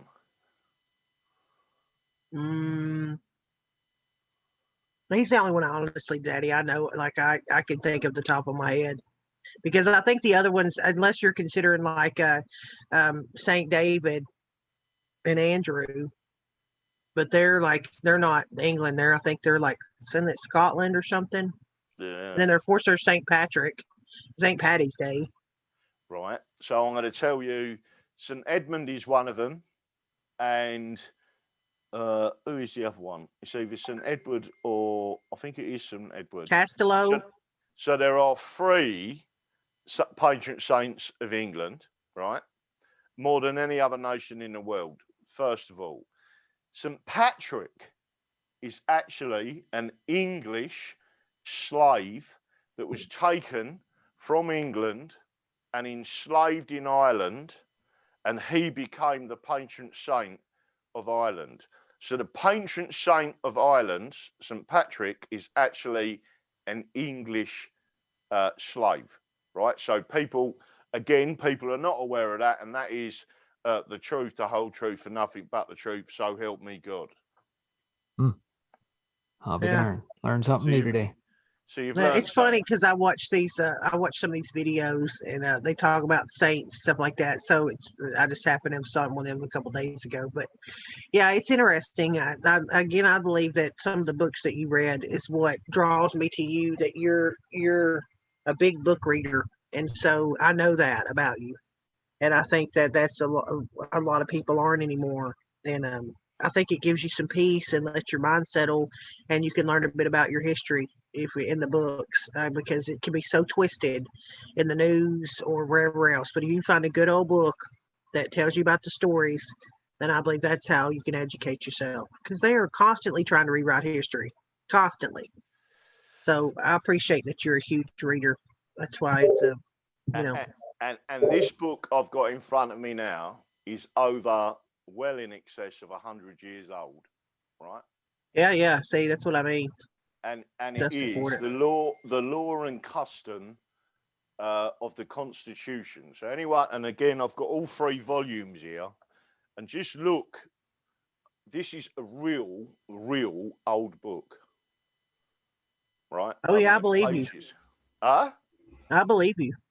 I don't think you get on here and fill our head full of poo poo, but that's why I like those old books. That's why even that Bible, and that I was talking about from the 1920s, just because they've rewritten it so many times, you want that older version because they get really good at hiding the information or retracting it or removing it. You're exactly right, and that is why there is currently investigations going on as we speak in the background. Where we're investigating our ancient laws and the ancient roles. And I believe there are people translating it from Latin, because some of them have never been translated, and they will show us and show the people of this country what our actual laws are that cannot be repealed. And a lot of that is what we're pushing up, and that's what the British don't want us to do, because they're the laws that protect us.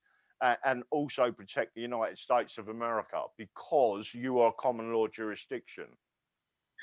Well, I got to say this because there's so many people that posted your an answer whatever you asked. So I'm going to just say a couple of these and I'm going to get out of your way. Andy P said 2 St. George and St. Edmund, and then Nick Glenster said St. Michael, and then the Englishman said St. George, St. Bob, St. Steve, St. Ben, and Mick Scott said St. Michael. Swift and Bold said St. Blackadder. And then so did Ozone said Blackadder, and Nick said Baldrick, and then Philip said Saint Beer. See how they get funny. Andrew Somerset said Saint Dunstan. And Andrew, Andrew, Stephen, St. Whitford, John said by the Vikings. Swift and Bold said rip St. John, St. Trinity and Nick. So they were giving you answers. That's all I'm getting at. Right. So let me just say this to you before you go. Yeah. Are we on YouTube now as well? Yeah, we've always been on. That's why you have to be careful about, like, I'll have to take it down. Like when you say things like about, I had to do one the other day, and Daddy, I love you. You know I'm not about censorship, but because we are there, like you can't say things about stringing people up by the neck. You can't say things like how you would, end someone's life on here. You can't, because we are still over there. And it's important to me we stay on YouTube, because I know it's easier a lot for the people across the pond to access YouTube. So that's why I'm very cautious. So if I hear you say something like that, usually that's why you'll see the show not go up, because I'll just hide it, because I don't want to take the risk. Okay, because they're the most stringent. Yeah, no problem at all. And Breaking had to jump, and he said, have a good one, Daddy. And I'm going to get out of your way, too. We're 20 minutes into your show. Thank you. Say the words. Bye. Bye. There you go. Now you got Daddy Dragon all to yourself. What can I say? Listen, again, for the American audience and others, we're doing a lot in the background with little Pippa, 5 years old, absolutely adorable. And yet they want to remove a breathing apparatus. Now, I want people to understand something a bit about Pippa. What people are portraying in the media and in the court is that, she can't move out of the bed. She's there. She's just doing that, right? So her mum recently, she's been in a chair. She can be wheeled about, and she's got this little tiny portable breathing apparatus on the back of the wheelchair. It's obviously battery operated. She's took her up to the main balcony and got a little bit of sun. She asked the other day and said, can I take her over the park? Right. So I want people to understand that it isn't, you know, you know, she's not completely incapable. She's obviously incontinent, right? But so would you be if you was barely conscious, right? She can't get up and go to the toilet, right? There is a potential that, well, they believe that she is blind, but there's nothing to say that she may in the future get her sight back. We don't know. Don't forget, when I was in a coma, they said I'd never talk again. Hang on a minute. Right? So when you listen to me, remember what the doctors said. He'd never talk again. He'll never walk again. He'll never do anything again. Right? Let me tell you something. Within minutes of opening my eyes, I looked at me left and seen my wife and said, I love you. And when the doctor come in and said to me, what's your name? I said, Mickey fucking Mouse, now piss off. Right? That, and they was like, and my wife was like, Brian. And the doctor said he can say what he likes. We're all right with that, right? Now, the difference is they actually said because part of his brain, one side of his brain has been damaged, the other side has switched on. And that means he'll have a change of personality.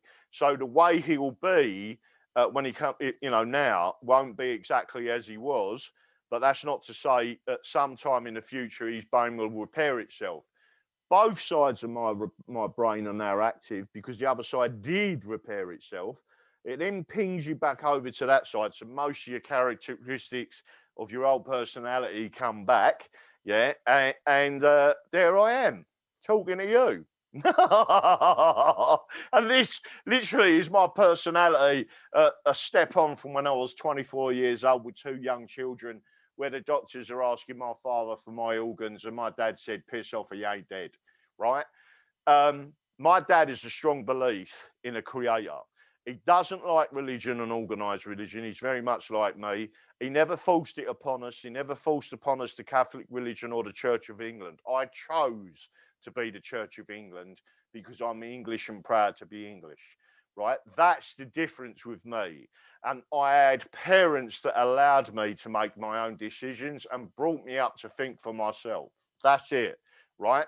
So again, what I'm going to show you now for the benefit of the American audience is one of the things that we have actually put up. So I'm going to show on the screen, hopefully, and I'm not actually, where's it gone? Scanned of signed documents, redacted. That's the one I want. So what you're seeing at the moment, touch wood, I don't know why that's doing that and I'm not getting it. I'll get that of a different thing. Let's see if I can actually bring it up on the screen without anything else involved with it. Is there anything that doxes me or doxes anyone else on there? No. Right. I'm hoping you're going to be able to see this on the screen, right? So what I'm going to do is bring this up. Now, this is an appeal to Her Majesty. I'm going to share my sound, even though there ain't no sound on it. Touch where you can see this, and you shouldn't see anything else that doxes anyone. I always get worried about this. Hopefully, you can see this on your screen, right? So on the screen, it is a prerogative of mercy. Pippa Knight, case number, an appeal and petition to Her Majesty Queen Elizabeth II for the prerogative of mercy. Point 4 of the order. At the appointed time, Pippa will be extubated. That sounds very much like at the appointed time you will be taken to the gallows XYZ. She will not be provided with any further ventilation or venturi support, and there will be no re-intubation and no nasopharyngeal airway device. Article 2 of the Human Rights Act 1998 and the European Convention of Human Rights, Article 2, everyone has the right to life. The death penalty, sentenced to execution in the United Kingdom, has been abolished for criminals under the criminal jurisdiction. The Supreme Court and Privy Council is still part of the appeal process for Her Majesty's dominions.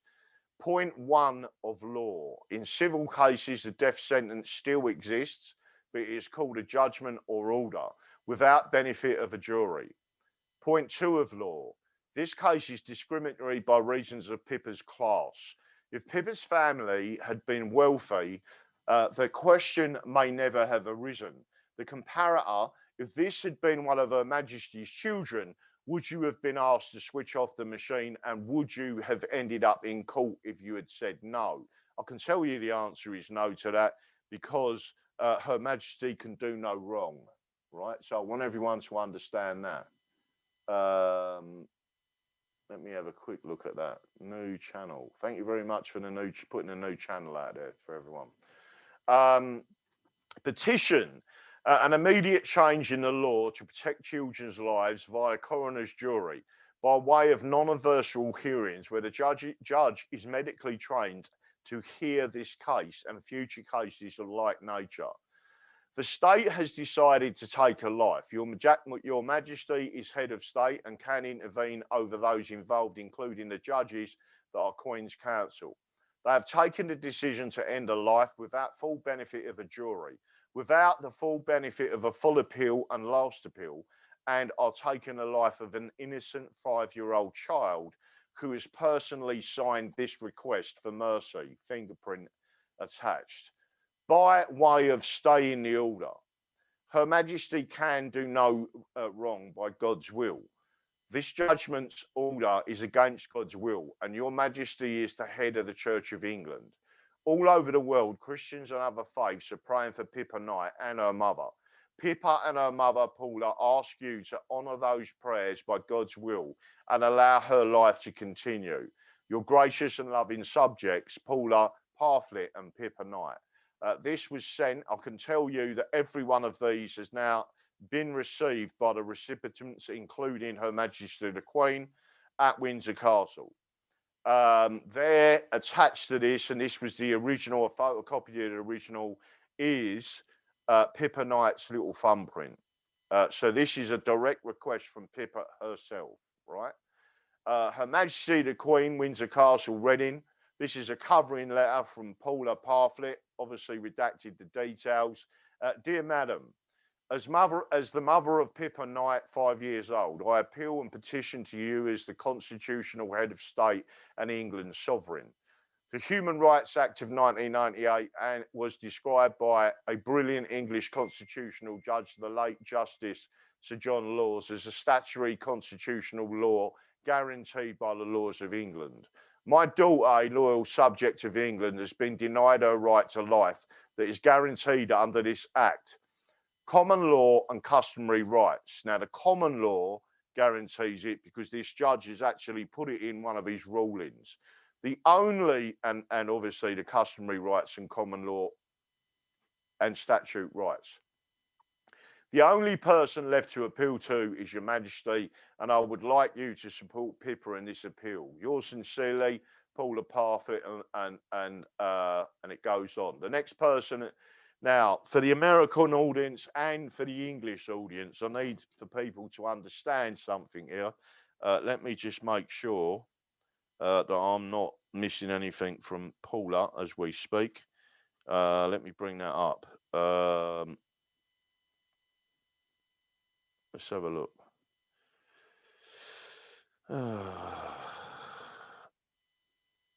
Sent more to Christian Radio.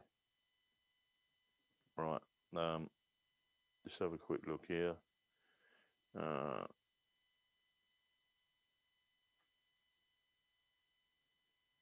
Let me have a quick look at that.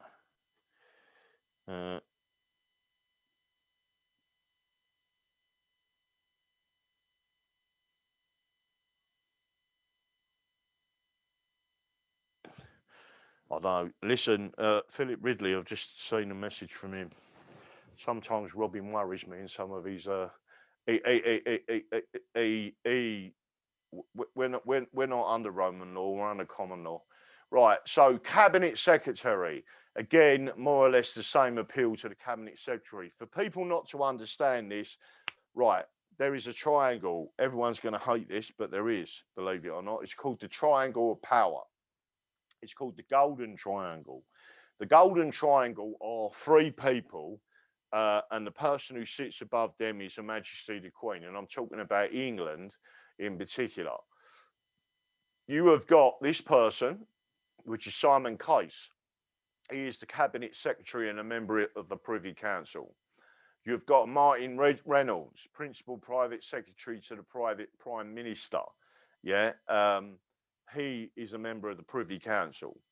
And they are both civil servants, by the way. And Martin Reynolds, there again.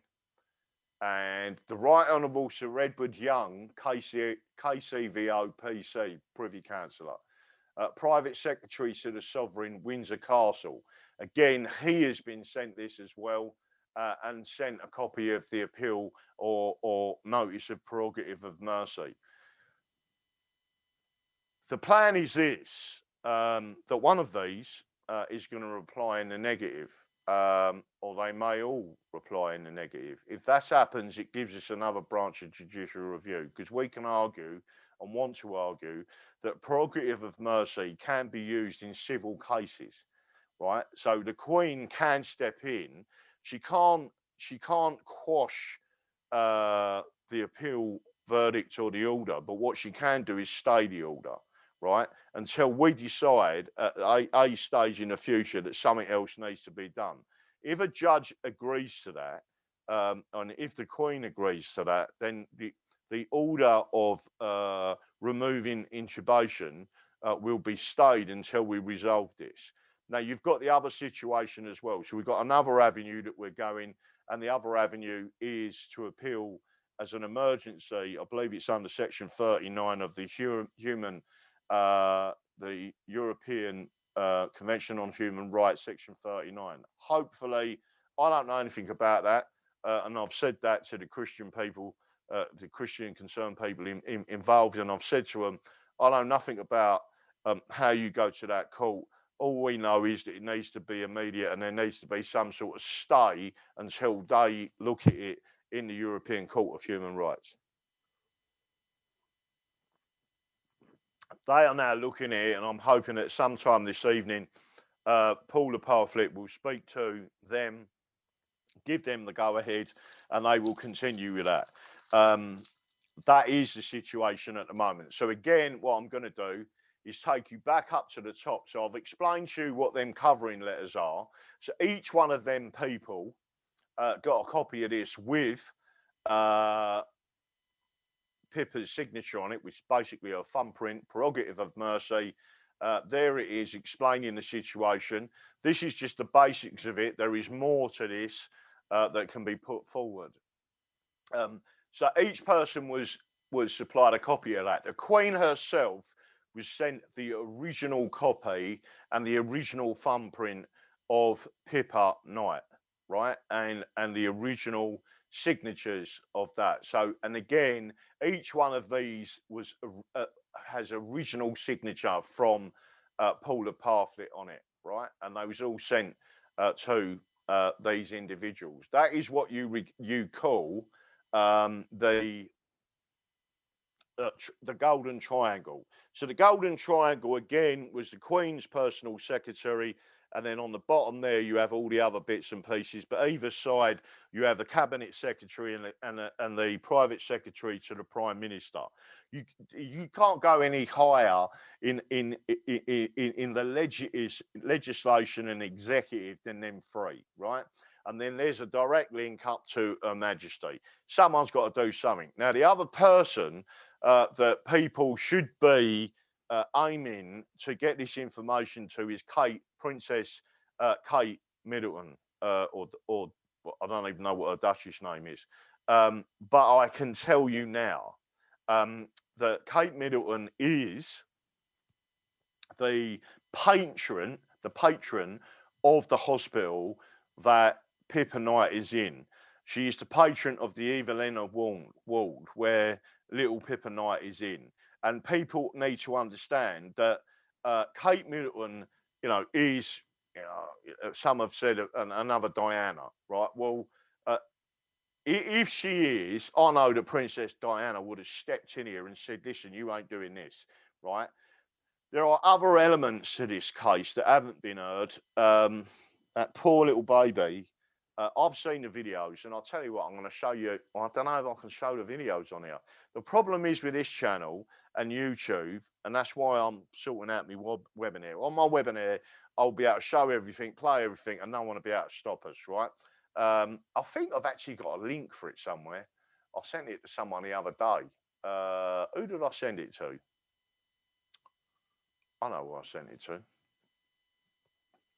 I'll tell you what I'll do. Tomorrow night, remind me, I'll try and go live on the webinar. But I'm not sure how it's going to turn out, right? So it might be a complete disaster. Oh, there she is, little love. So I'm going to show you some other bits and pieces on there, but I'm not going to put it on there. I'm going to have to do it in a different way. Let me just try and think where I can find that from. So I did something the other night. And what we're going to do, and I might even put a password up on this because I want certain things to make sure. I think it might be that one. Let me just go and have a look and see if that comes up. The Constitution, Daily Dragon, Full English show, hosted by Graham North. Sit tight. As soon as the member host logs in, you will be redirected to the live room. So I believe this is the link to it, right? So I hope it is the link to it. You would have to have this running. I'm going to go live on that every night. So I'm going to post that out to people. There you go. Right. And if you want to test it out after this show, so after, oh no, you don't want to do that because it'll take the audience away from this channel. But I might go live just to start testing a few things out. But there are certain things that happens there as well, which I'll go into. There's only one Diana. Mick Scott, I absolutely agree with that statement. There is only one Princess Diana. And one of the greatest losses to this country.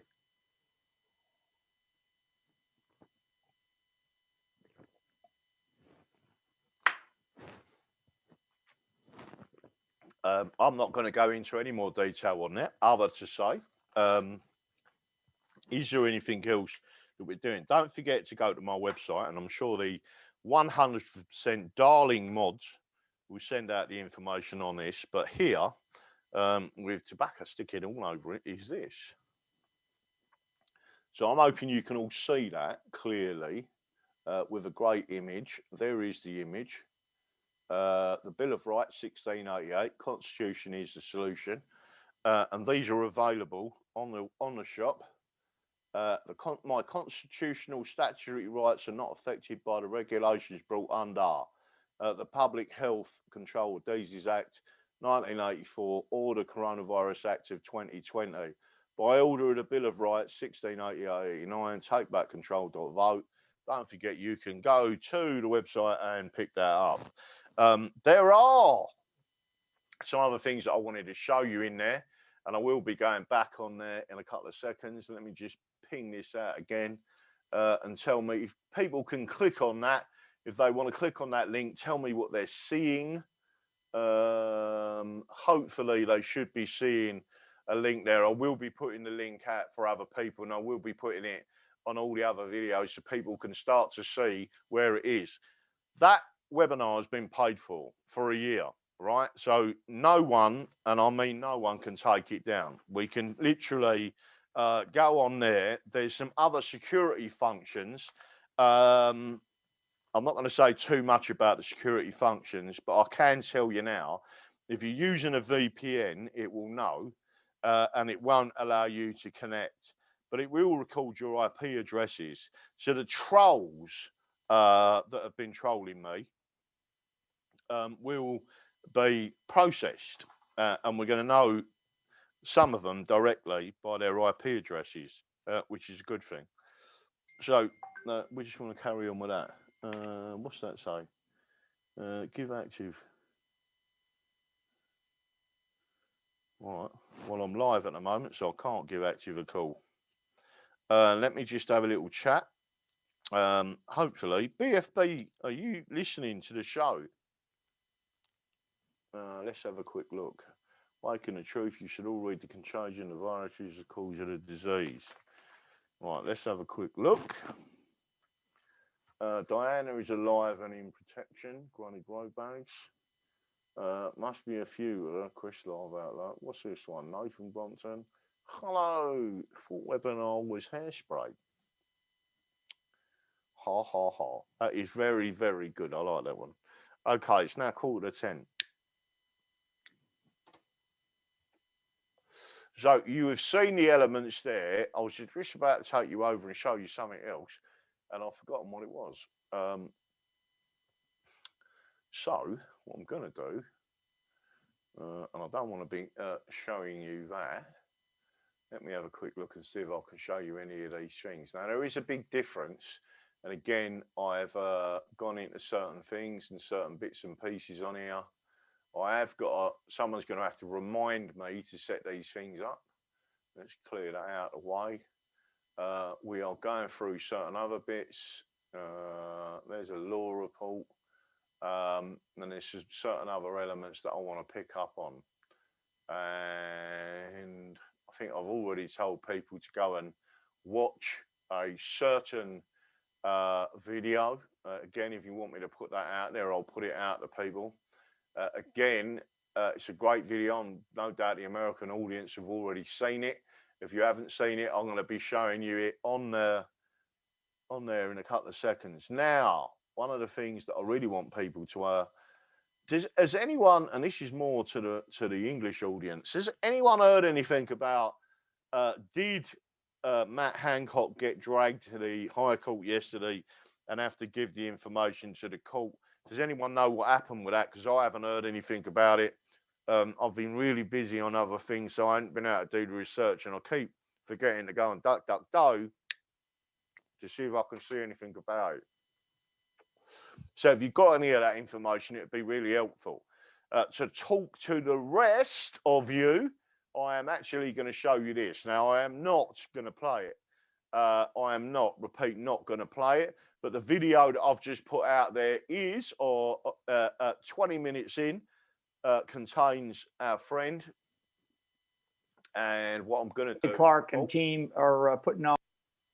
I'm going to come off of that. Let me just make sure I've got the right link out there. From 20 minutes in, you should go and have a listening to our man, because he is the governor. He's the man that I trust above everyone else, except, and I think he is on par with President Trump. And he is still my president, and he is the greatest president since the founding fathers. That's my opinion. It's still my opinion, and I won't be put in any other direction of that. So what I'm going to do now is stop the share. I'm going to go back because I've just had a look and I've just received another message, and I have to be really careful that I'm not ignoring Paula, because I know she is relying on any communication at the moment. So I don't know what she's doing there. Let me just read through some of these messages coming through. Speaking to the sense that he knew hence it was interesting that he didn't flinch when I mentioned common law right to petition for mercy. Did you get anywhere with a barrister? If not, I suggest Pittsburgh writes directly to the trust board a notice threatening action if a right to petition is not allowed time. Robin just claimed to me that the laws which breach subjects' right can only be remedied by judicial review. That's a complete load of bollocks. I said, surely not. You can get redress through the tort. Exactly right. That's what I'm saying, right? There's two different avenues, and I ain't interested in judicial review to a large extent. I am interested in the law of tort. The law of tort is very powerful, and it is a common law redress system, and I absolutely believe that Robin Tilbrook is completely wrong. He may have earned his living at judicial review, and I will say this again. I'm going to say it now. It is the lazy way, and it is the French way, and therefore it is Roman law. I am not interested in judicial review apart from showing that it don't work. But I use the process and show people it don't work, and then go back to the English law of tort and the amount of precedents that have been set in the law of tort, you can see that common law is more prevalent than anything else. And we're going to show that works, because I'm going to be working on some stuff tonight and tomorrow for Pippa, and we will be throwing it into that trust to stop them doing what they're doing, right? As simple as that. Right, let me keep an eye on the time. We've got 10 minutes. I'm going to ask, anyone got any questions that you want to put to me at the moment? 186 people watching. Again, don't forget the channel's being attacked as well. The numbers are being attacked by YouTube, which is not surprising, to be honest with you. Hopefully you're all hearing me. I heard he's got until Friday. All right, thank you for that. It is his glory, DD. It is his glory, DD. What's that? John Pierce, active 3, police 0. Active 3, police 0. John Pierce, are you suggesting that my old mucker has walked away? I have posted about Matt Hancock, but heard nothing about any court appearance yet. Well done, Mick Scott. Hope Hugo talks well. Talks help. Truther, webinar, you have to accept me or log in. Okay, well, I won't be doing that till, I'll probably do that at a few minutes past 10, just to see how many people can get on and see it, and whether you can see me. And if you can message me, and we'll start doing a little bit of testing on there to make sure it's all right. It's going to have the nasty green screen behind me, because I've got to work out how to do the green screen on the webinar, but you can do lots and lots of things on there. And I can tell you now, if I can transmit to both YouTube and the webinar, I will then put the webinar address on, and whatever happens, that webinar's staying up, right? So you'll be able to see me live. It's got a chat function. It's got everything with it. It's got everything you want. And you can do various things. And I could be able to show the app. I can show different things. I've got to still set it all up. I've got to be honest with you, I haven't had time to set it up. There's been some various things happening in the background, not least of which, obviously, Pippa. And then I've got some other things and another case that's been not sprung on me as such. And I stayed up for a whole night and half a day, solidly focusing on that case. That has now been put in, and that's at a Crown Court. That's with a lady in the north of England, and her name is Kimbo Jones, good patriot, very lovely lady, and been persecuted for standing up for her rights as well. And we're going to make sure that we win that in her appeal in Crown Court. So, other than that, let me see if there's any other questions. A little letter explaining as well, good mum. Let's have a look. Tracy Truven, it won't let you in till DD transmits. That is correct, and I will be going on and having a look and see if I can click over and do it, and then I'll have a little go at it. I have tried to get on the webinar, just going round in circles. It won't do anything until I start transmitting. So what happens is you click on the link, and I will be sending out the link. I'll probably send us an email out as well to show people this is the webinar. 8 o'clock every night, ping, I'll be on there. And then as I log in and come in, you'll see the whole thing come up on your screen, and you should be able to see it just like this. Right, so what I'll do after this is I will test it.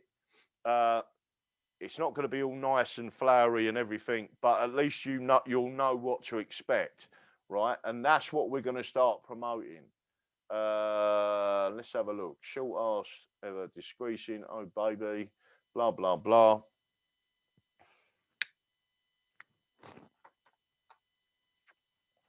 But we are going to go into a few other bits of details there. Let me just have a quick look at that. If BFT Bandit is watching, send me another little message on there and just say what's going on with Active. Did he's? I know he had a case to do today. Hopefully he got it kicked out. Tic Tac, I'm confused already. Why are you confused already? Val Phillips, DD, give out Kate Milliman's email. Oh, yeah. Again, let me go and have a quick look about that. As many people as possible, if you can, let me go and find it as well. Let's just see what Pippa Knight Urgent must read before Friday 9th of. Thank you for that. Let me just go and see if I can grab where it is. Right, and you can call that number if you wanted to as well. But the more people that correspond and send, this is the Kate Middleton's email address. The more people that send in and say this is urgent, we need Kate Middleton to look at this case, and she needs to know what's going on, right? Because she doesn't, and we know that they tried to keep, when she visited, they tried to keep her away from. Let me have a look. Let me just go back in there. So everyone who can send this out, send it out, right? If you email that person, there's the email address. That's Kate Middleton, potentially the future Queen of England. There it is there, right? So see if you can go and email her about. Now, she is the patron of the hospital, and the hospital tried to keep, when she visited, tried to keep her away from Paula. Paula's a lovely person, right? So this is because they didn't want her to tell the truth about what was going on with Pippa. So that is it. If Sunny Days wants to take over early, I will jump on the webinar and test it before I do anything else. So I have just seen Sunny Days come up in the background. Hey there, Daddy Dragon. Hello, how are you? Hello, I'm good. Good.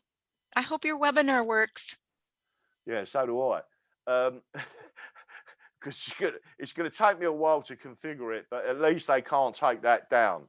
So if you don't mind, I'm going to hand over fractionally early to you and then jump on the webinar and see if it is, and hopefully people will come back onto the channel as well. Sure. Okay. Sounds good. Okay, so I'm going to leave you in the very capable hands of Sunny Days Ahead, and I'm going to say bye. Bye. Hello, Patriots. How are ya? Hope you're all doing very well.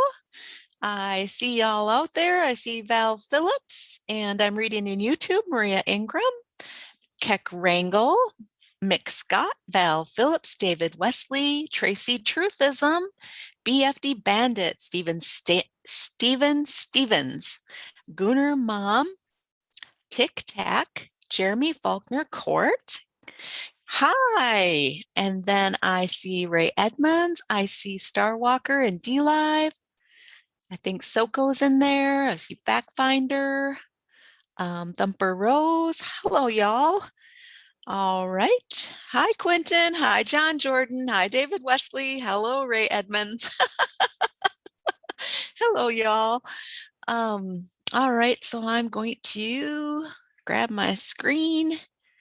I'm going to read through a few article, just some kind of an article blitz like I do, and then get onto some videos. So I pulled this one out of the Independent, and oh my goodness, people are frightened by dystopian gadget that counts people in living room to charge per viewer for streaming. Whoa. We knew it all was coming, though. People have expressed their horror over the introduction of a new dystopian gadget that would count the number of people in a room to charge for streaming. On Monday, reporters Sean Atchison shared a screenshot of a press release email he received about the device to Twitter. In the email, it explains that the technology was developed by Cenex's streaming platform Venue, and that the new gadget will have the ability to monitor a living room full of people and sell individual on-demand tickets to view at home, first-run cinematic releases, sporting events, concerts, and more. Sounds pretty creepy. And then I have a kind of a good feel type story here. It's about an inspiring video of a man without arms chopping wood goes viral.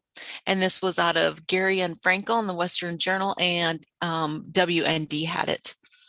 We're all dealt a different lot in life, and how we respond to adverse circumstances can define us. So Peter Paka Schneider, a resident of Akrula in the Czech Republic, appears to have taken that lesson to heart.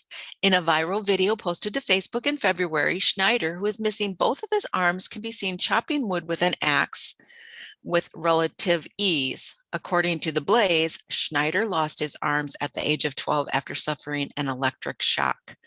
Man, I've tried to chop wood and I just do not have the upper strength. It clearly is a battle, and this is amazing. So let me grab this video.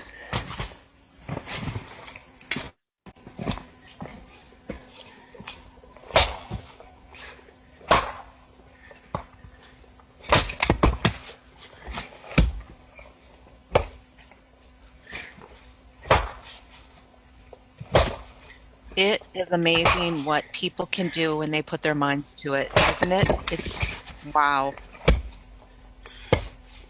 What drive and motivation this guy must have. Holy moly.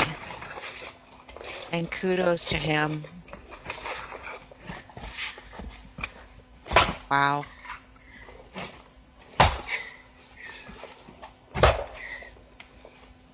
So there is some inspiration for today if you're looking at something hard. Wow, it can always be worse. So according to Yahoo Life, Schneider began making the video as a method of motivating some of his friends, but did not realize he would motivate the entire world in the process. As of mid-March, his Facebook post had accumulated over 11,000 likes and nearly 2,000 comments, which have expressed admiration or have been generally supportive. Holy schmoly.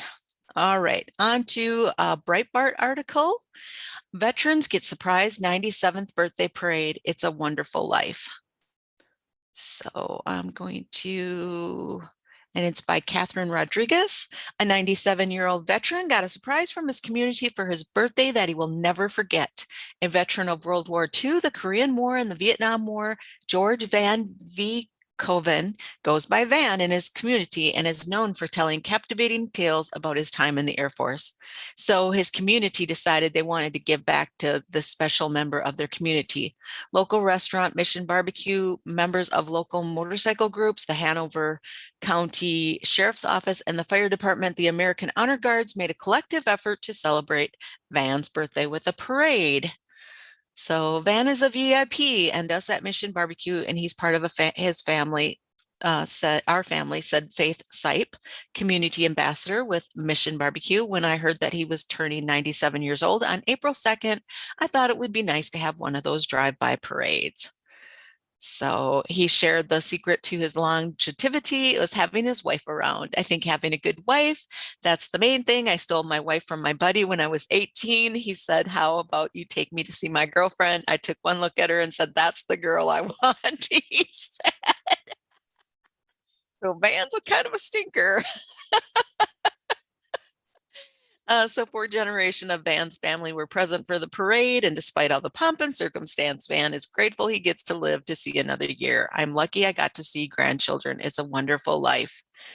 Van is not the first multi-war veteran to receive a birthday parade. In January 2021, a 2-time war veteran from Farmington, Utah, received a surprise parade for his 100th birthday from his community to celebrate the milestone occasion. And in April 2020, a 100-year-old World War II veteran celebrated his 100th birthday with a car parade, thanks to a little help from his community. Awesome.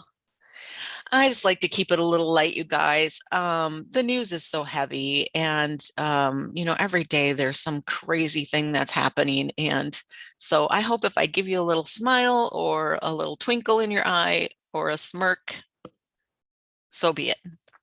So I'm looking at chat again. All right. Hi, I'm Bendall. I see you. Drone B68, Quinton, Kirk Allen, Mick Scott, Susan Garbutt, Rob Tucky. All right, you guys. Star Walker, 5x5, Remnant Patriot. Thank you all for being here. Thank you for supporting the channel.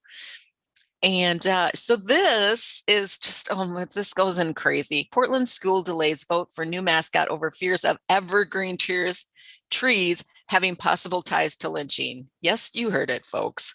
So this was from Law Enforcement Today by Jenna Curran. Portland, Oregon, according to reports, a Portland high school has delayed a vote to change its mascot to an evergreen tree over concerns about its potential ties to lynching. Yeah. The tree's imaginary prompted at least one board member to successfully argue that Ida B. Wells Barnett High School, a school named after a prominent Black activist and journalist who covered lynching, should delay its vote to make the evergreen tree its official mascot. Oh my goodness. Portland Public Schools Board of Education Director Michelle DePass posed this question during the meeting. I'm wondering if there was any concern with the imaginary there in using a tree as our mascot. She added, I think everyone comes with blind spots, and I think that might have been a really big blind spot. One of the community members involved choosing the evergreen mascot said the issue was broached during the process. Right, enough with this, but oh my goodness, people, it's like straining, what is that saying? Straining gnats? I think that's the complete saying, but all right. So this is out of WND. Men are coming. Hundreds of inmates request transfer to women's prisons. Who did not see this coming since January? Okay, so this was published, and it doesn't say, by Mary Margaret Olahan, and it was in the Daily Caller News Foundation. Since January, 261 California prison inmates have requested transfers to prisons aligning with their gender identity. The California Department of Corrections and Rehabilitation told the Daily Caller News Foundation Tuesday. So yeah, so all these men are saying that they're trans now and that they need to go to the women's prison. Could anything possibly go wrong with that? And then there was this, and this to me is creepy. This was called Bizarre Worm Tornado Has Scientists Baffled. Oh, so clustered annelids had formed cyclone-like shape. Spring rains, and this is by out of WND News, and I don't see who the author is, but spring rains often bring scores of earthworms to the surface where they writhe on top of soil and sidewalks. But recently, heavy rainfall in a town near New York City was followed by something a little more unusual, a wormnado. Sorry, but gross. A resident of Hoboken, New Jersey, was out for a morning walk in a park near the Hudson River on March 25th when she spotted hundreds of worms spread along the walkway. The woman, who asked not to be identified, told Live Science that after her initial surprise, she noticed something even more bizarre. A number of the worms had formed a cyclone-like shape, creating a spiral where the edge of the grass met the concrete. The woman took photographs and sent them to Tiffany Fisher, a member of the Hoboken City Council, who shared the images of the tornado of worms on Facebook. And I thought there was a picture. I don't want to play that. Let me see if I can find a picture. Oh yeah, there it is. Yeah. Yeah, all those worms. Yeah, ew. Okay, enough of that. I don't know what it means, but it's creepy. And then I just wanted to touch on this. I found this interesting. I still continue to kind of wonder and think on it. So General Flynn endorsed Lynn Wood for chairman of the South Carolina Republican Party, and that happened, around April 1st. But President Trump went and endorsed the guy that's running against Lynn Wood. So I don't know what to make of that, but this is one of those that. Anyways, those were the articles. I'm not going to read them. I just find that interesting that they endorsed different people, and just keep an eye on that. And then, isn't this interesting? WND, sunlight inactivates coronavirus 8 times faster than predicted. Seems to me there was a certain person who said that and got made fun of. That would be President Trump. And then there was this. They were, Tiger Woods had that accident, and then they were being really quiet about, like, we're not going to tell, the media is not going to say what happened in the accident. But I guess it was blamed on speed. He hit a tree at 75 miles per hour. And I guess he came out and he thanked the responders for helping him. And Tiger Woods was doing 75 miles per hour when he smashed into a tree at the time of his accident, according to Sheriff Alex Villanueva, who says the official cause of the crash was speed and inability to navigate the curvy road. Yeah. So there's that. All right. So I'm going to jump into my videos and my bookmarks. Let's see. Let's get rid of a few things. I thought this was funny. Isn't this like how it seems like, like this is the person calling us or, me, a conspiracy theorist, but, hey, there's nothing wrong with wearing all that on your face. And, a year ago, they're like, nah, that wouldn't have happened. 15 days, that's all. So there was that. And then I'm going to scroll, and I hope I don't make you dizzy.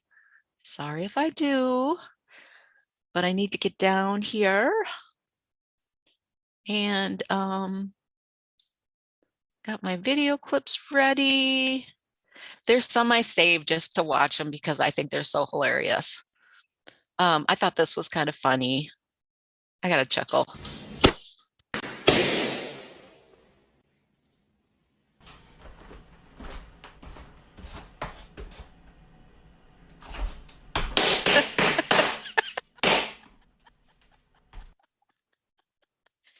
I don't know. Who do you think did it better?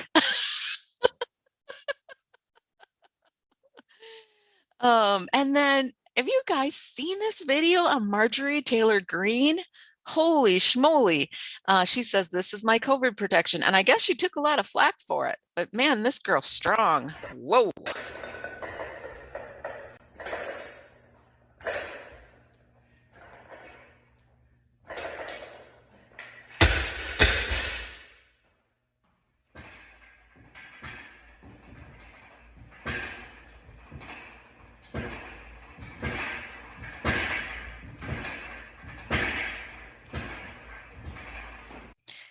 No wonder they're afraid of her on the Hill. I think she could take them in that back alley. Like, didn't Biden say he'd do that to Trump? Could be mistaken, but I think he did. Man, she is strong. She could defend herself physically. So then there was this. Walter, what about the current state of the pandemic? Okay, thank you. Walter's like this really smart dog, isn't he? he's like, get rid of that mask, Chica. So this is Thumper and Bambi in real life. I won't play the whole thing. It's 40 seconds, but it's cute. I've never seen a deer and a bunny before, I don't think. Although the deer is like kind of whacking the bunny around. And he actually kind of thumps him in the head with his leg. Like that. I guess why I like that one so much is I do really like nature. And I said that I live out in the country, and I've seen deer and turkeys travel together. Deer and turkeys, I can't remember which one sees good and which one hears better, but they'll travel together when they think they're in danger. We have coyotes around here. So yeah, and I saw them play. They actually were playing together. So that was cute. And at first I didn't know what they were doing. And then I was watching them for quite a while and realized what they were doing. Hey, this is a heartfelt story, just knowing there's still good things happening out there and there's good people in this world.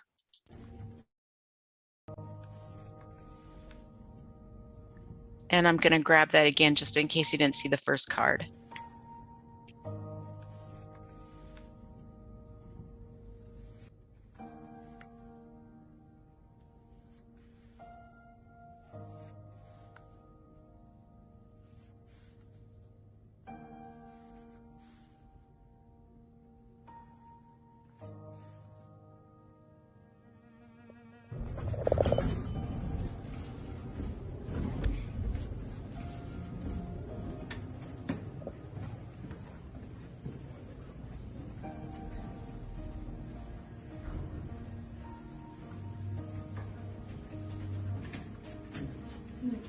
go, Rosa.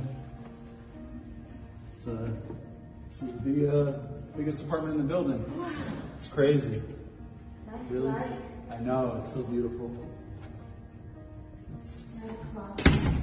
This is, I think they're all closets. It's a walk-in closet. Wow. Yeah, it's amazing.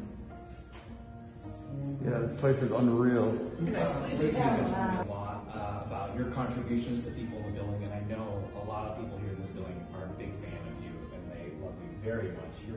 You're kind of a celebrity here in the building. I don't mean to embarrass you, but it's true. You're very well loved here, and I know it's been a tough year for you and your family. There's probably been a lot of financial hardships and things like that. And well, I think you've really made an impact on the people here in the building, and they just wanted to give something back to you. So I have here a little contract for a 2-year lease on this unit that some of your fans here in the building got together, and they're taking care of it. All you have to do is sign and take the keys, and this unit is yours for the next 2 years. Yes, Really appreciate everything you've done. And it's your apartment. it's all yours. It's all yours. You're gonna have to hire a cleaning person. It's a lot to clean, but we just wanted to say thank you, and we know how much you and your family have done. Oh God! So This is too much. I can't. So that was pretty cool. Awesome. That was a heartfelt message. I see in live chat, Biblical Smackdown says, went to get eggs the other day, moved the chicken and found it adopted three little kittens all tucked up under. Oh, cool. I didn't know chickens did that with cats. Interesting. Let's see. And then I just gathered some videos. They're all over the board. Some of them are just, politics, patriots, feel good. Whoa, look at those like to dislike ratios on all the what.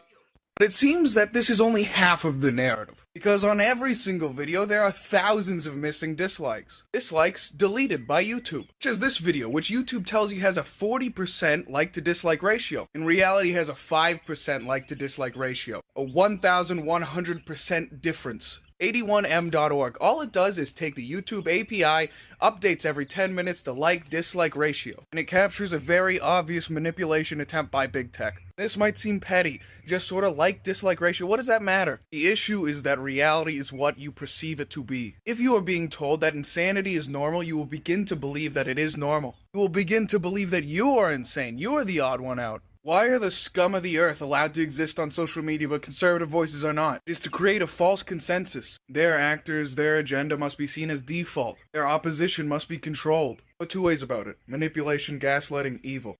Whoa, look. I like this young man. I've played his vids before, and I enjoy his take on things. So this is, I believe his name is Chris Sky. The people that say flying are the reason that this is going on. We gave the one example of Florida and Texas being open. Here's another perfect example. Once you know the end game is the vaccine passport over here, that's like step 10. You have to understand that the mask was step 1, contact tracing and closing your business is like step 2 and 3. And every time you comply with the next step, they bring you closer to the end game. So complying is not how you get out of this. Complying is how you get screwed for life. The moment you don't comply with the next phase of their agenda, it stops. And at that point, you start getting your freedoms back.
Oops. Sorry, I was muted. I said this one was for fun. Isn't that funny? So Can Attitude had tweeted this out. Always be a gentleman unless you're dating a woke liberal. In that case, they can fend for their general neutral self is what they posted. I was saying about this man on here on this one that he is that Canadian who he had gone to an airline he hadn't flown before and found out that he was on the no-fly list, and they basically just couldn't really explain to him why, and he thought basically it's because he's been trying to tell other Canadians what the laws are and not to comply. So there was that. And then this was from Katie Hopkins. I think her name is Katie Hopkins. Couple things. Vaccine passport.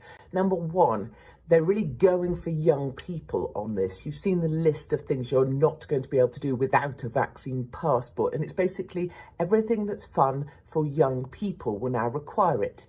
They're working on the basis that young people will comply more easily because they want to do the fun things. Then they will come for the rest. Do not think that pubs are not on the list. They're just on the pending pile. Once they push it through with the things that they've gone for first, they will grab everything else. They're going to make it such that in order to do anything in the UK in 2021, you're going to need to show your papers. And that is a very strange thing. A few things don't add up. Number one, you can get your public transport to the event. That's fine, but you'll need to show your passport when you get to the event. It's completely irrational. Number two, those pubs, those other things will switch across. Just watch them. If they can get this through, they will come for everything else. And number three, the most irrational thing of all is it assumes that we are all diseased human beings, that we're walking around in some way not capable of being with each other unless we can show our papers. That is a myth and a lie. COVID or no COVID, we've all trotted on through our lives very merrily up till now. Since the introduction of this mythical beast called COVID, suddenly we can't go about our normal lives. You need to go back to the point of remembering what your life was like before. And if someone told you need a passport to go into a venue, you'd think they were off their rocker. The only way we prevail is by mass resistance of the passport. That involves corporations, organizations, and at the level of the individual. They are pushing to see how far they can make you comply.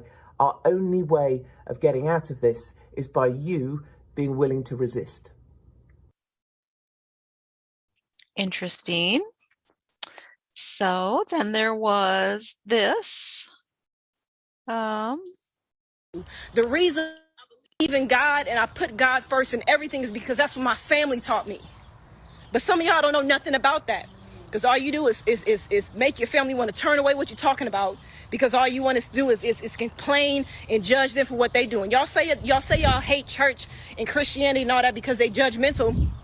Y'all the most judgmental people in the world. The most judgmental people in the world. If anybody's doing something other than what you think is right, you won't even talk to them. You won't even be close to them. How many woke people alienated from their families, your own mothers and fathers you can't even have a conversation with because you so woke? Damn that. I will never be that way. So if you got a problem with me rocking with my family, unfollow. Because I'm not going to stop. My family more important than everybody on this live. You feel me? Enjoy the rest of your day. I liked that. And let's see, this happened in Canada. More and more people seem to be standing up. So we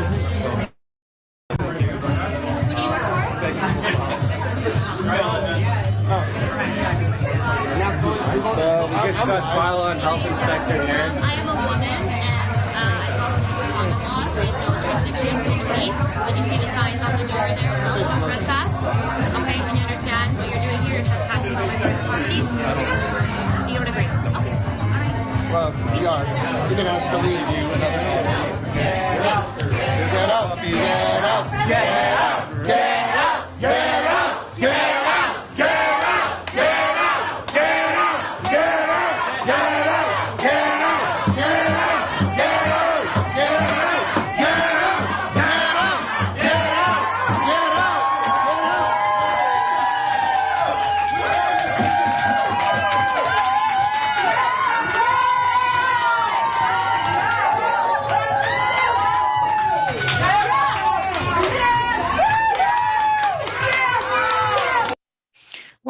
that just gives me goosebumps, the power of people and how, it starts out as, we're health inspectors. And she says, it's kind of quiet and it was hard to hear, but she says, this is private property. Did you see the sign on the door? And he said, yeah. And he said something about, no, that's not true or something. And she says, well, I'm asking you to leave or something like that. And as soon as somebody hears her say that, they start the get out chant, and wow, did it take over. This was an update because this went viral. The Spirit Airlines that they wanted that, there's a steward who wanted the family off the plane because the little one, the 2-year-old, wasn't wearing a mask while eating. And so they were trying to push back and say, we're doing what we can. We put her mask on. And so this was the ending. I'm sorry. Baruch Hashem, happy ending. We're back on the plane. I think they removed that steward that wanted us off for no reason. So they removed him, and now we're all taking off. So they ended up, making, I think people, it sounded like they made them, whatever you call that, deboard, that's not the right word, whatever, to get off the plane. And then they actually were allowed to come back on. And this family came back on and the steward was removed. So you never know how standing up's going to go. It should be pretty obvious power struggle in the United States. We're at a very important time in this nation's history, and our system depends on the balance of power. If we become too divided, or if that power gets too lopsided, that's when we become vulnerable to something like a collapse. Now, if you think it can happen, that America is too big to fail, or that it would never happen in modern times, I want to remind you that at one point every time was the modern time. The time that you live in is not special. The ground that this nation rests on is not special. The colors of that flag are not special. What makes it special is what it represents. That we, as a collective, as Americans, believe in and uphold the values that this nation was founded on. That we are all created equal, and that every one of us gets the same God-given freedoms. So if we become so divided that we no longer believe in or uphold those values, that's when we lose what makes us special. This nation can rise and fall in the blink of an eye, and 1,000 years from now, they'll read about us as if we were just another country that fell to communism. United we stand, divided we fall. It should be pretty obvious by now that we're witnessing a power. And I don't always agree with everything the clips say, but I do find it interesting to hear others' perspectives. I like that, and I'm glad to be able to share that on this platform. And this is that Scott Jensen. Again, he's running for governor of Minnesota. Dr. Scott Jensen. It's about 11 o'clock here in Minnesota, Monday night, April 5th. I am running to be the next governor of Minnesota. I have a question. Is it any wonder that millions and millions of Americans are not buying the garbage that's sometimes put out by mainstream media? Last night, 60 Minutes did a hit job on Governor DeSantis from Florida. Today, they went totally dark. CNN, a left-leaning news source, says 60 Minutes faces backlash from Democrats and publics for a critical story on Florida's vaccine rollout. They quote the Democratic director of the Florida Division of Emergency Management and the Democratic County Mayor of Palm Beach County. These people are quoted saying, it's just absolutely malarkey. The Democrat mayor says, 60 Minutes reported intentionally false information. And what was CBS's response today? To go dark. They spliced and chopped and cut and pasted to their heart's content and produced garbage. And then today I see in the Minneapolis Star Tribune, the editorial position, emergency powers strengthen the state. And in it, they say this about the emergency powers. Minnesota Republicans should undertake negotiations with Walz to unwind the emergency declarations at the right time. They go on and say, sensible, good faith negotiations are far preferable. And it goes on, resolve differences with good faith negotiations, not Wisconsin-style court fights. So the Star Tribune is saying, that emergency powers are nothing but a tool, a leverage for the governor to get what he wants, that he might not otherwise be able to get through the normal process of working with the legislature. So emergency powers aren't really emergencies. It's not moment-to-moment, day-to-day decision-making. It's negotiations. When I read that position by the Star Tribune today, I was so disappointed. Really. So emergency powers are not about emergencies. It's time to negotiate. And when CBS puts out a 60 minutes hit piece that Democrats across the nation are crying foul, CBS just goes dark. And you wonder why people aren't buying some of the garbage you're selling, mainstream media? Figure it out. It's on you. Scott Jensen. I think they're realizing we're not buying a lot of the stuff they're selling. I think the propaganda is really heavy right now because they are trying so hard. I really like him. The Star and Tribune in Minnesota is so left-leaning, and I wonder how long it's been that way. It's not something I've read in my area. I'm not in the cities, but I do believe the media has been a long-time factor in Minnesota, and I would call it brainwashing that has gone on here. So again, I follow, there's a news out of it's called Alpha News, and I like that. So this was from April 6th, and it says just pass. And but it's New York State Assembly Bill A416 relates to the removal of cases, contacts, and carriers of communicable diseases that are potentially dangerous to the public health. So this was NewYorkSenate.gov. This passed. I haven't seen a lot of people talk about it, but an act to amend the public health law in relation to the removal of cases, contacts, and carriers of communicable diseases who are potentially dangerous to the public health. So yeah, they actually passed that through in New York, which is disturbing. And then this is James Corbett from the Corbett Report. Yes, it is a sign of a profoundly sick society when going outside and reconnecting with nature is seen as some sort of radical or strange thing to do. And yet here we are. And yes, depending on what particular sector or quadrant of the global biosecurity grid you may happen to be inhabiting at this particular moment in the COVID-1984 nightmare dystopian insanity we're inhabiting, you may or may not be allowed to go outside to enjoy nature, or you may be subjected to various restrictions on what times you may do so, or with how many people, or in what state of maskedness you must be in order to do so.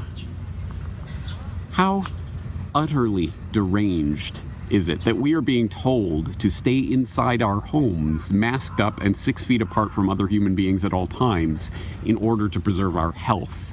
At least until such time as we receive not 1, but 2, it must be 2 doses of the experimental gene therapy, which, of course, to reiterate, has not been approved. It is emergency use authorization in all of the countries in which it is being used because clinical trials are still ongoing. But take it for your health. And until you do so, do not go outside. Do not breathe fresh air. Do not bathe in natural sunlight. Yes, profoundly sick. Inherently wrong. Yes, it is now an act of defiance in many locales to actually go and stand in the park. Think about that. And think about what that implies about the society in which we're living and what our would-be health overlords are trying to tell us. It's insanity. This is reality. The heavily mediated electronic online world, which we are being told is the world of COVID-1984 new normal, is not reality, and we need to be reminded of that. And the fact that they are telling you that this is bad for your health tells you everything you need to know about these would-be medical tyrants. I love it when somebody simplifies it like that. Just an act of going out and being outside in the sunshine in some places is like considered like rebellion or an act of defiance. You know, in that earlier about that article, that sunlight kills it faster. Gosh, and in spring, I really hope that people just connect with God and it being spring and feel renewed strength. I go outside and I see the spring flowers popping up. I've seen the crocuses bloom here. We've had some really warm days here. It's been awesome. So good for the soul and spirit. So the next few videos I have are actually candidates. They're a little bit longer, some of them, but these are candidates who are running. And so Richard Grinnell is telling people that this is who we need for U.S. Senate, Bernie Moreno.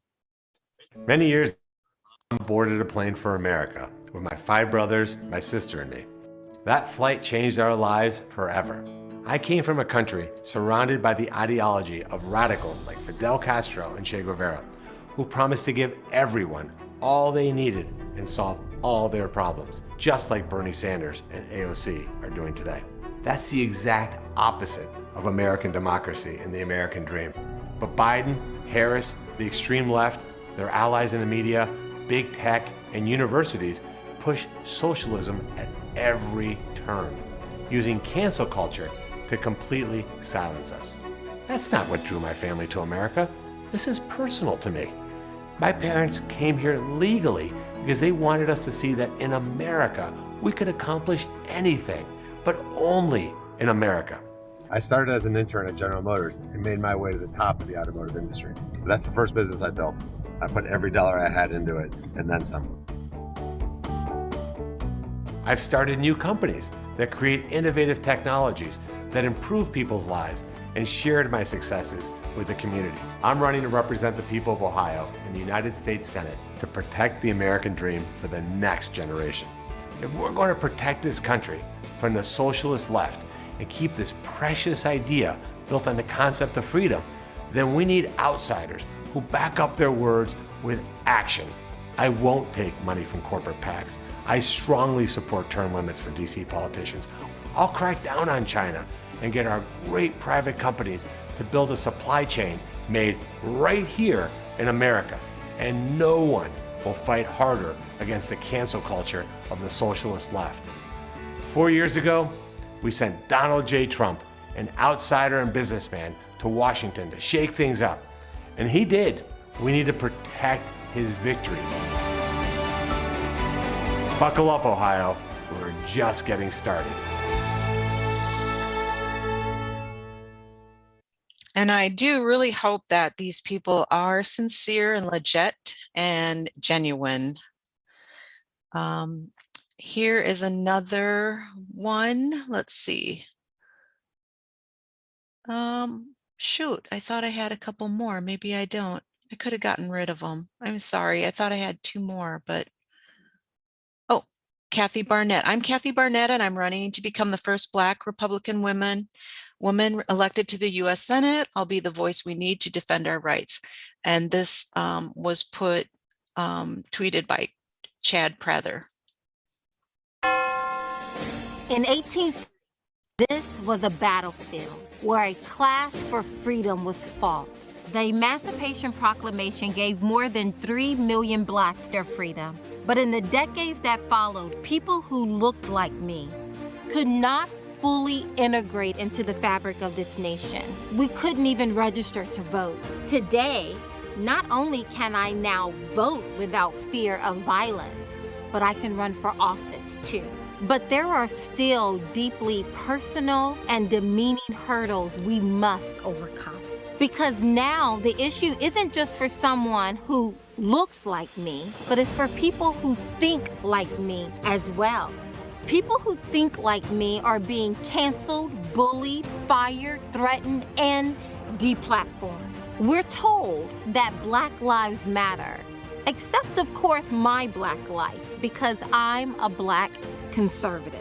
Radicals want to control and strip not just Black conservatives, but all conservatives of our identity, because we dare to think for ourselves. If you have a problem figuring out whether you're for me or Trump, then you ain't Black.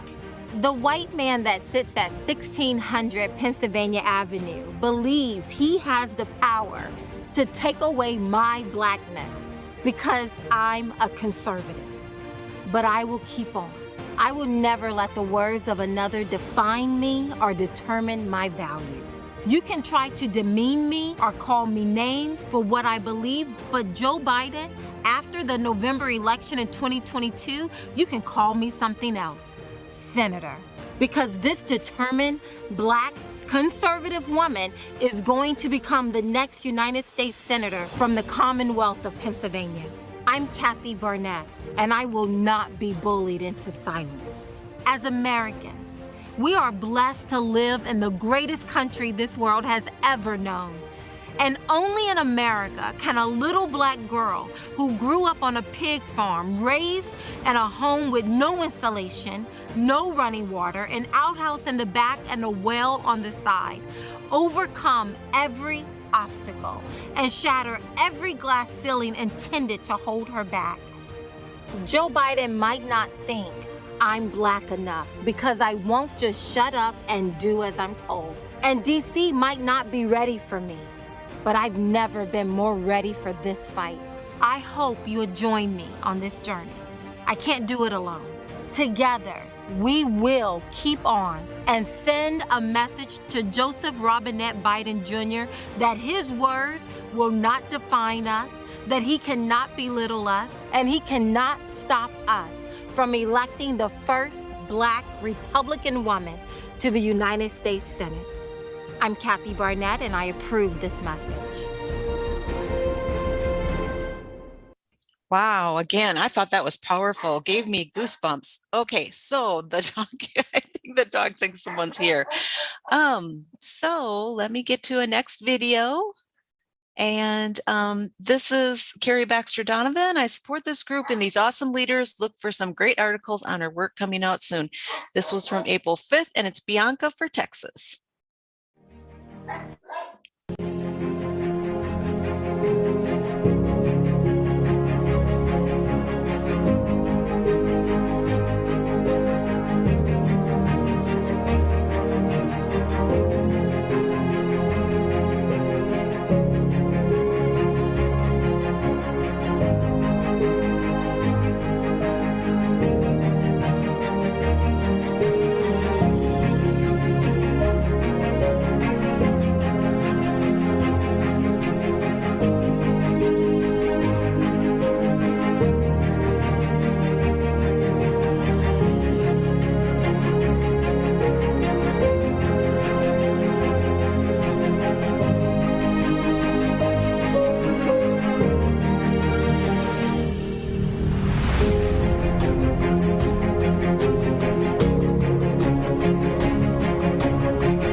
And I believe this is the gal that is taking that court case. If I'm correct, I believe they're looking at election fraud and saying that if all those people voted and there was election fraud, then they're trying to use the system kind of against itself, and say that then their voices didn't count, and that if their votes didn't count, then they have a case, basically.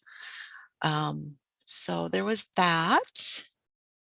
And then I thought this was interesting. Watch his mannerisms. If you like President Trump, I found this very interesting about his mannerisms.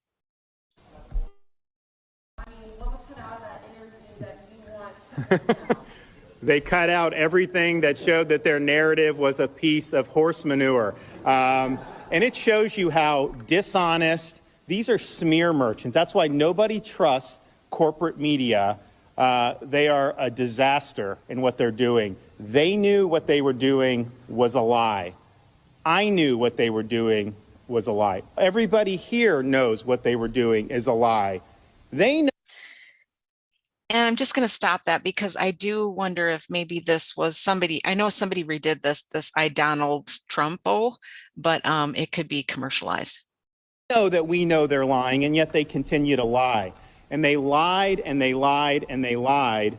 We offered them the information and they declined to interview the key people because they didn't want to let go of the narrative. Well, guess what? There's going to be consequences for that. I know corporate media thinks that they can just run over people.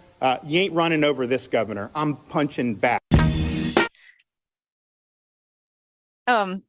Did you find his gestures interesting, the way he was moving his arms? I mean, I know there's only so many gestures you can make with your arms, but I just found it interesting. He reminded me a lot of President Trump.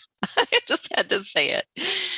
All right. And then there was this article. A beloved high school track coach fired because he didn't force the athletes to wear masks during outdoor races. And this is by T. Grant Benson. And a New Hampshire high school track coach was fired from his job because he refused to force his student athletes to wear face masks while running. The now unemployed coach, Brad Keyes, spoke to WBZ. And I'm going to play it, but I'm going to do the breaks. Hampshire track coach is out of a job. At Pembroke Academy says even though it cost him his job, he is not backing down from his beliefs. WBZ's Mike LaCrosse spoke with him today. I just think people haven't pushed back, and I decided it was time to push back. Brad Keyes was fired this week as the track and field coach at Pembroke Academy in Pembroke, New Hampshire, and he has been outspoken about it online. I made my choice, he made his. Keyes says he... So I'm just going to stop it because I do believe this one's commercialized, licensed. He was not going to force his athletes to wear masks while competing. Masks restrict breathing. There's no question about it, especially think about running full speed. The wind is in your face. It's shoving the mask back into your nose and your mouth. He's one of my favorite people to run with. Junior David Tesserman agrees with his former coach and is concerned about running with a mask on this spring. Gets you really tired, especially on, it's going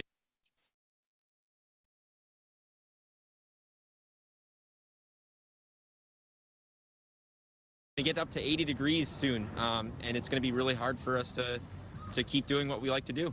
The New Hampshire Interscholastic Athletic Association's outdoor track guidelines recommend that athletes wear a face covering during competition. So they'll be separated by a lane, which is about 6 feet. Key says the masks are... So I was muted myself again, but yeah, how could it not restrict airflow movements when you're running and pushing yourself to breathe outside? Are okay while the team is on the bus, but he does not think they're necessary outdoors. Do you wear a mask yourself? I wear a mask where I have to. I'll wear a mask when I go into stores or any private business that wants me to. Based on what I've read, honestly, I don't believe they do much good. We reached out to the superintendent's office about Keyes' firing, but they did not get back. Good for him for standing up, but so hard too, because, jobs are getting more scarce and, people need to work and be able to support their families and shouldn't be afraid of their beliefs. And yeah, that's frustrating. It's really cool that he cares so much about the athletes and is trying to do the right thing by them. I can't remember if this has some swearing in it or not, but let's take a listen. They want to cancel gender. Why not cancel race? Yeah, instead of canceling gender, why not cancel race? No more black, white, yellow, brown, just be human race. Canceling gender just causes confusion, but canceling race would cause unity. Nice one. Yep. Did you all see this? This is out of Thailand. Ui.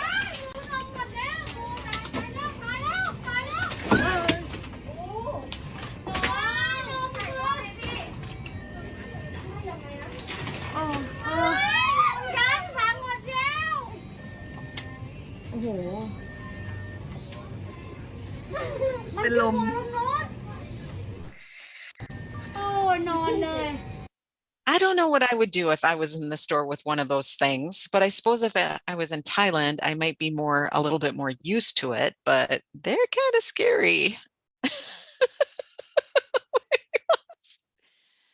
And then we've been getting clips of President Trump crashing weddings and things at Mar-a-Lago. Do you remember her when she took pictures Staten Island at the Hilton? I'm the father. I'm the father. Thank you. Thank you so much. You're the father.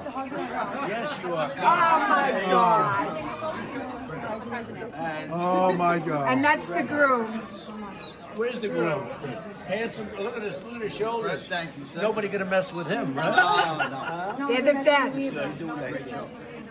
We love you so much, Mr. President. We love you. All support is here. Well, you've been doing for us. Support is here. If you could come in for 2 minutes, we have something beautifully planned for you. If you could do it later on, you'll be later. Please. Got 230. Please. It would mean so much. Yes. Yeah. You're a good company. You know what? You're a class act that you came in here. Wow, that sure would make your wedding more special if President Trump, of course, if you're going to Mar-a-Lago, that's pretty special too. All right. And then Grace did a video.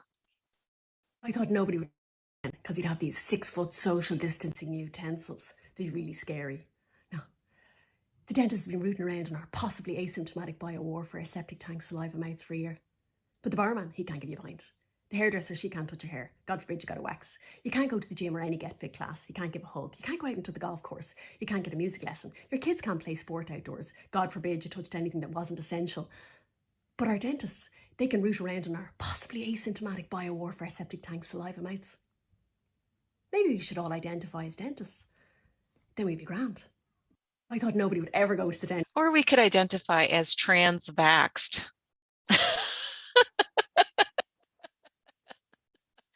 And then I saw this, which I thought was kind of interesting. It says Pascal will be building President Trump's online platform.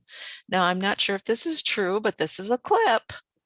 My roots of really back to technical programming and building software that allow Republicans across this country, including President Trump, to get back online, to actually start building tools and tech that don't rely on companies like Salesforce and Facebook and Campaign Monitor.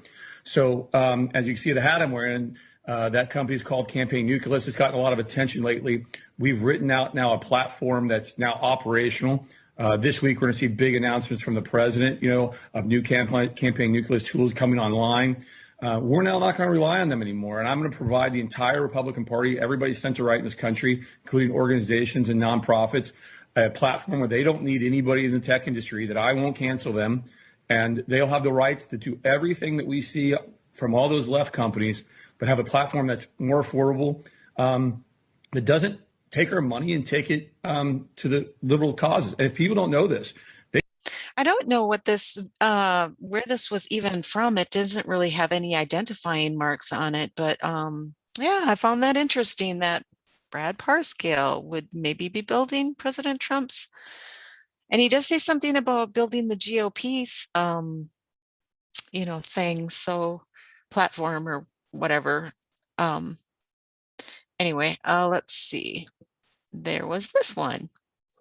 A lot of y'all screaming started to sound real desperate, man. Like, and it's mainly like a lot of so-called patriots, man. Like, y'all talking about unity while we are divided. We not divided. The patriots are united. You know, you want us to sit here and break bread and be friends with those who hate this country, who want to burn the flag, chant death to America, burn our cities to the ground. You want us to be united with them?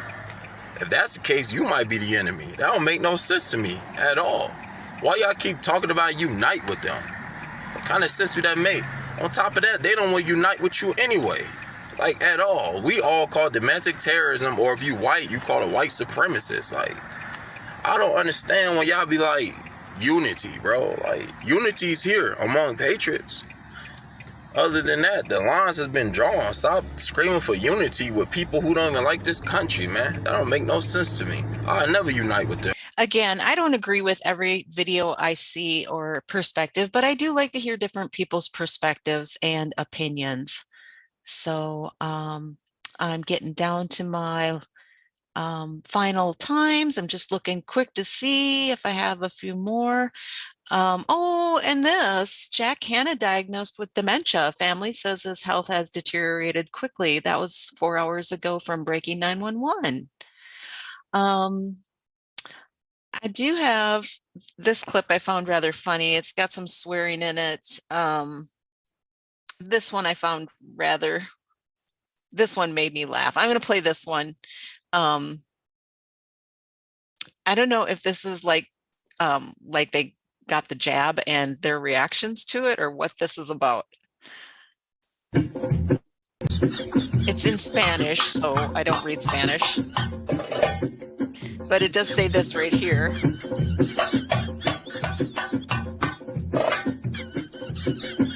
It sounds like somebody's laughing, and it's not me.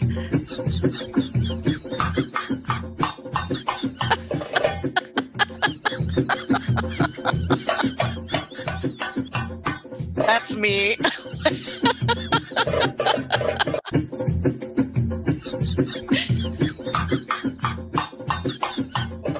I like the looks on his face.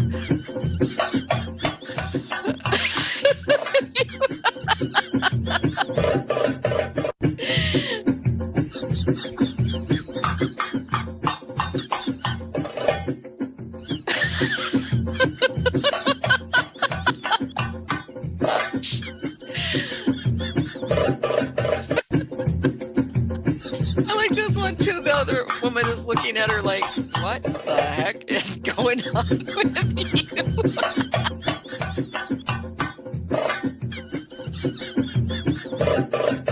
Then she runs. Oh gosh, there are some funny people out there. So I don't know if they took other videos and put them together and then put that label on it, or how that worked. But yeah, so I had a Kind kick of seemed out of like that. they were getting into Hunter Biden's stash there. The Parmesan cheese. Oh my gosh, you heard about that too? Oh man, how embarrassing. How can you be so messed up that you mistake Parmesan cheese? Oh, and there was this today. I put it in my bookmarks. Let's see. Did you hear something about Hunter licking a psychedelic frog to help himself with? Oh, here it is. So the Washington Examiner, Hunter Biden says psychedelic toad venom kept him sober for a year. Pixels, you can't make this crap up. It's just crazy. So that's what the White House looks like right now. The dog is running around biting everything and crapping on the floors, and Hunter Biden's in the corner licking frogs. And Joe, who knows what the hell Joe's doing? Probably taking a nap. Well, remember, Hunter's the smartest person Joe knows. Yeah, he's genius. Meanwhile, Jill's dressing like Madonna, or like she just got out of high school. Did you see those pictures that were going around with her fishnet? Oh, she was in fishnet. the fishnet. Yeah, that was ankle boots. Real classy. Somebody put together a side by side of Melania Trump like wearing one of her beautiful dresses, and then that, and it's just There you go. The After picture all is so that. clear. The picture is so clear, They no would- pun intended. Yeah, and they did that so much to Melania, and it's like, Jill comes out like that. Okay. So how are you, Pixels? How's it going? Oh, I'm doing okay. I'm tired, but I'll make it through. And everyone's out of town, so I'm alone at the house here, and our water filtration system decided to die. So I basically don't have water. Oh, weird. I mean, there's still some left in the tank, but I really got to conserve it. So, yeah, it's basically like being at home but camping at the same time. Well, life's an adventure, isn't it? Yeah, life is definitely an adventure. So if you had to, you could go to the store and get some water. Yeah, I could go get some distilled water or something like that to drink or whatever. Yeah, cool. All right, I see Adel's in the house. Hey, In how's the it going, everybody? house. What's going on, It's Adel? going good. You guys have a great show. Thank you, Sunny. Absolutely. Thank you All very much, right. Sunny. See you All later. right, bye. What's up, Pixels? How you doing, man? I'm doing okay. I'm not sure what you heard, or when exactly you got in here, if you heard what we were talking about before, but I did so not. here's the situation that I'm in. I'm home. There's nobody else here. They're in West Virginia with family, right? Day 2 of just being here, and I was totally enjoying my time, just of peace and silence and nobody around and just kind of solitude. But then the water filtration system decided to go. It's just gone. So Oh no. So like there's no water. Well, there's a little bit left in the tank, and I have to really conserve it. And so it's a struggle, man. I was just telling Sunny there that it's kind of like camping, but you're at home still. Oh my.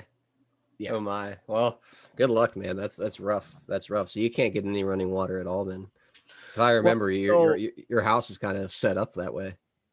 Yeah, so like my stepdad basically wanted everything in the house to be reverse osmosis, and you get like this. I think you saw it, the huge, ridiculous filtration system. I was very jealous of it when I saw it. I don't know what happened, but the thing is like just acting like as if there's no power at all. It's just fried or something. So I don't know, man. But I think by the time that you're here, we'll have it fixed. I called the people, and they're sending out a new control box or whatever for it, and so good. Yeah, so it should be fixed within the next couple days. That's good. That's good. Yeah. For those of you that don't know, I'm going to be heading up to hang out with Pixels. We did it last summer. We had some fun shooting. A lot of you guys saw the videos on Twitter, and we just had a nice visit up there. So we're going to be hanging out in a couple of weekends. Going to go up there. Me and Nature Ninja are going to go visit Pixels. I think Red Pill 78, Zach's going to meet us up there as well, and we're going to. Yeah, what's that? He may. Yeah, I'm not sure. I'm not sure if he's committed to coming up, but yeah, when I was talking to him, he seemed like he was up for it, but who knows? He's a busy guy, so we'll see. Yeah. We'll see what happens, but it should be a lot of fun. Bonfires and tomahawk steaks and shooting guns. Absolutely. Sounds like a good weekend of America to me. Yeah. What do you say, Pixels? You want to play the opener here, and we'll kind of get it going on the other side? We'll go ahead and skip the intro today. I still have to remake it, and I'm sure nobody wants to see Bar's face right now. So we'll just forego the intro, and just take my little story about the water situation. Just take that as the intro, and we'll go ahead and kick it up. Can you at least do the like the filter on your voice and bring us in like you always do at the end? Come on, I need something here. All right, here we go. All right, everyone, the intro just ended. It's ending. The screen's fading to black. Just imagine it in all its glory. But you did not just see Durham and Bar. Instead, you saw something completely different, something revamped, new, and fresh. Go ahead, Pixels. You're looking at our beautiful mugs. Good evening, everyone, or morning, or afternoon, or night, wherever the hell you are on planet Earth. You are watching The New Guard here on the 5x5 network, and Pixels is camping at home. Love it. Adel, take it away, my friend. Welcome back, everybody.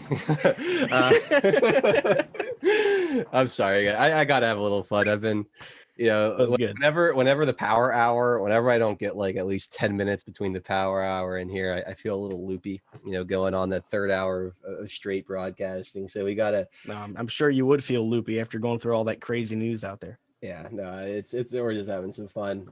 He cute says just shoot 412's head over bars. I just shot 412's heads over bars. Problem solved. Thanks for the diamond. He cute. Yeah, that's fine. I don't mind standing there holding that bazooka. I think I look pretty good holding the bazooka. Better yet, somebody out there buy me a bazooka and we'll take a real picture. I'll add that to my arsenal. I think we got to go full authentic there. Man, I really miss that background. I stopped using that background because I'm so disappointed with Bar. But honestly, it's like the best Photoshop job I've ever done. I mean, how could you not love that? Bar. It's fantastic. It is a fantastic background. It's a shame that he ended up being nothing more than a meme. That's about it. Yeah. Yep. So what's up, man? Where do you want to start today? I'll let you kind of point us in the right direction. Well, something just kind of slightly interesting and noteworthy. I don't know how much this matters, but this is the first thing. This is the first thing that I see when I start taking a look at the news. It was on the Gateway Pundit. It says Alex Jones physically stops vehicle. I don't know if he turned green and got bigger like the Hulk or whatever before this happened. Play the video. It's hilarious. I haven't even watched the video yet. So go ahead. Is this it right here? Yeah, no, there's that might be part of it. There's like a band video, like a full 6-minute video. It's worth playing. It's funny. I don't know how I never know how seriously to take Alex Jones. Hold on, I have it. I could probably find it here too. So okay, yeah, throw it up on the share. I want to see this. My question is though, does he turn green and get really huge? And it's just he's just very Alex Jones about the whole thing. Oh man. I was watching this earlier with Nature Ninja, and I didn't know whether to be proud of Alex, be annoyed with him, just laugh at the whole thing. I don't really know what's going on here. There's clearly something wrong with what's going on, but there's Alex who's it's a satanic pedophile smuggler. He's a vampire taking him away. He's an inbred vampire here to usher in socialism and the tip of the spear, and they're getting the children. And it's it kind of looks like a family being loaded into a car. It's shady. Your Alex Jones impression is just spot on, man. Yeah, so I'll play it. You guys can tell me what you think. It's a little bit longer, but I'm kind of tired of talking after the last show anyway, so we'll play it. Before you play it, I want to highlight this amazing comment that just came through on D Live, and it says, "Make frogs super straight again." Blank Rad, you are a legend, my friend. Good stuff. All right, well, here it is anyway. You're about to run a human being over. Oh, am I not sharing my sound? No, I'm not. Here we go.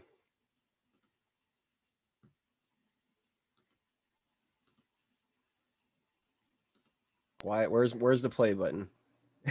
Uh-oh.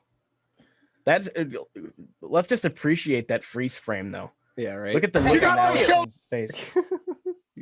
He's a walking cartoon character at this point. He in there. You got those smuggled children illegally. The police over here. They got a bunch of kids without their car seats. Here come the kids with the migrants from all over Central America, Honduras, Guatemala, you name it, right? Now keep in mind, once they go into this facility, the Border Patrol completely washes their hands of them. If they test negative, they're marched right down the street to the Catholic Charity. From there, they're giving clothes, food, financial assistance. The debit cards that they have over $1,200 per person on them. They're then taken to the McAllen Airport in unmarked vans, and then they're released into the United States to... Is that audio super crappy for you too, or is it just me? Hey, they're piling that car right now. It's like cutting in and out. Hold on, let's see if this helps it not being in full screen. I'm sorry, guys. I thought it was me. You got a car seat for them? You got a car seat? That's illegal, bro. Where are you taking these kids? That's illegal. If you get in a traffic accident, those kids are going to get hurt. Where are you taking these kids? You have a car seat. That's illegal. How is this Christian? Hey, we need the police over here. They got a bunch of kids without their car seats. You're violating Texas law. Who is this right here? Hey, you have no comment. See, you got those children in there illegally. You're about to run a human being over. Hey, you got those children in there. Who are you? You got those smuggled children illegally. Who are you? Where are you taking these children? You're smuggling children. Are you a part of You got to be legally in that vehicle. You're not a part of this organization? Who are you? Where are you taking you're these smuggling kids? these kids. Where are you taking these kids? In the back of there without children. Where are you taking these kids? Sir, identify. This is the massive smuggling. This is literally human smuggling. These are children. So you can kind of see this scene setting up. We can keep watching this if you guys want, but they'll pan around, right, eventually, and you'll see into the back seat of the car, the passenger seat backside of the car, and you'll see an older woman who appears to be with these children. Now, I don't know if she's related or like an assigned caretaker, if this is smuggling. I don't know, right? So I didn't know how to react, because if this is legitimately like these kids are in danger and something seriously shady is going on, then good for Alex Jones. Honestly, I'm very happy he's doing this. Like, this is an appropriate response. If you honestly think there's 5 or 6 kids being trafficked and smuggled and you're seeing it happen in real time, this is exactly the response I would hope that all of you would have to it. I just don't know if that's what's happening here. That's what I don't understand, right? Like that could be what he thinks it is. It could not be. That could be an intact family being moved, right? Not that I think that they should be here or that they should be in the car without car seats or whatever, but to like go, that's a human smuggler. He's smugglers. There's human trafficking. That's quite an assertion to be making there. I just don't know what to make of all of this. I don't. I really just don't know what to make of it all. It's definitely quite the scene. It is. When that guy was screaming, "Who are you?" I thought it was the driver, and I was gonna say, like, dude, Alex Jones is screaming in your face, and you don't know who it is. Do you guys want to keep watching this, or have you seen enough? I mean, I'll kind of look to the live chat and let you guys decide. It is comical. I mean, anytime Alex Jones is out there in the public, getting all worked up, it is always, if nothing else, entertaining, I guess. But I'm looking to live chat here. I want to. Do you guys want to keep watching, or do you guys want us to do something else? It's up to you guys out there. What do you guys think? 1 in live chat if you want to keep watching. 2 if you'd like to move on. There's just no response at all. People are just completely different. Like, it's Alex. Sure. I saw another comment. I saw another comment in there. It was after you did your little Alex Jones impression. Someone said Adel Jones, and that's who you are now. You're not even Adel Nero anymore. You're Adel Jones. Oh dear. Oh dear. You guys want to hear something funny? When I don't know how many of you out there watching right now were around when Dr. Corsi was part of PSB and was doing the decodes with us and was like a big part of the channel. Do you guys remember that? I think I came around slightly after that happened. So I used to Dr. Corsi liked my data analytics. I talked to him on the phone a few times. And at one point, he actually wanted me to submit a resume to go work for Alex Jones and InfoWars. Like, really? Like you'd be like Millie Weaver, but male. Yeah. I don't know what kind of role he thought that I would be used for there, but it was because of my work with data and whatever that he thought I could be of use over there. So that's kind of funny. Could you guys imagine how differently things would have turned out for me if I had actually pursued that? That would have been very, very, very interesting. Maybe, who knows? Maybe we wouldn't have met, Adel. Yeah, everything could have been different, Too funny. It looks like I've been tracking these comments, and it looks like the ones have won it. So let's go ahead and I guess just play this through and check it out. Yeah, why not?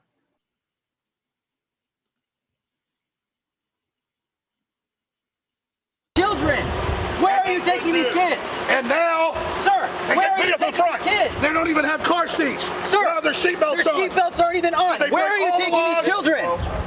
Sir, identify yourself. Who are you? Don't fucking hit me. I'll tell you right fucking. Who do you work for? Are you a part of this organization? No, sure. I don't know. So you don't know where these kids are going? they're going to check the COVID over there. No, they came from over there. They're not being checked for COVID. So you don't know who you work for? Call the police. We need to call the police right now. I want to know where these kids are going. You are violating state law. You have children. They're not going there. You're not making any sense, sir. Identify yourself. Who are you? Kids out of that back, man. If somebody rear ends you, those kids are going to get hurt. Who are these kids? I don't know, sir. They go. Lag them down right there. Get the cops. Where did you get them from? From the church. From the church. Where's the church? From one church. Okay, so we just want to make sure that this is all good, okay, sir? I understand you're probably trying to help, at least appearing to, but you literally have a bunch of kids in here, a bunch of minors, all by yourself. Okay, the police is here. They got kids plowed in the back, no seatbelt, no anything. Seatbelt. Yeah, they're plowed in the back. Okay. What's your name, sir? Do you have your ID on you? Or your driver's license? Your human smuggling's gonna stop, creep. So you're cool with human smuggling? Yes, So sir. you don't care about Hispanics? I'm here talking to Well, I do. I do. These kids are being human trafficked on a daily basis. Don't sit here. Give me your driver's license. These people are being human trafficked and raped. They're being raped. They're being raped. Why did you They're stick being the human dick in them? trafficked. Did you They're being stick the human dick in smuggled. them? How do you know? How do you know? How do I know? It's happening on a daily basis at the southern border. You doing that? How do you know? Go to the southern border. That's the mom? Mother, yeah. Yeah, all sorts of fucked up. Listen, these people do not care at all. Good. Good. Hold on, mom. Toma foto. Yes, we do. Todos están. How many more? Hey, dude, get this video out. Express your opinion like an American, not like an animal. If I drove around with 3 of my kids in the back of a car, I'd get arrested. You're scaring them yourself. No, you wouldn't, Alex. No, you wouldn't. No, You're traumatizing them. better than them not dying. Really? It's horrible. This is ridiculous. This is not how you deal with children. You don't stuff them in the back of a car. What the hell's the matter with you? No car seats. What organization is this? I want to know who the hell this is.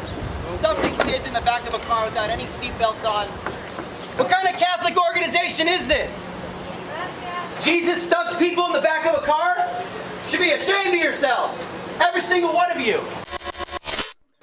Guy's flexing. He wants to be Alex so bad. He does. He does. He does. And then, yeah. You know what I found interesting about that whole thing is that they actually do remove the kids from the car and they go back into the church. Now, probably later on, the same exact thing happened. It's just Alex and his buddy weren't there.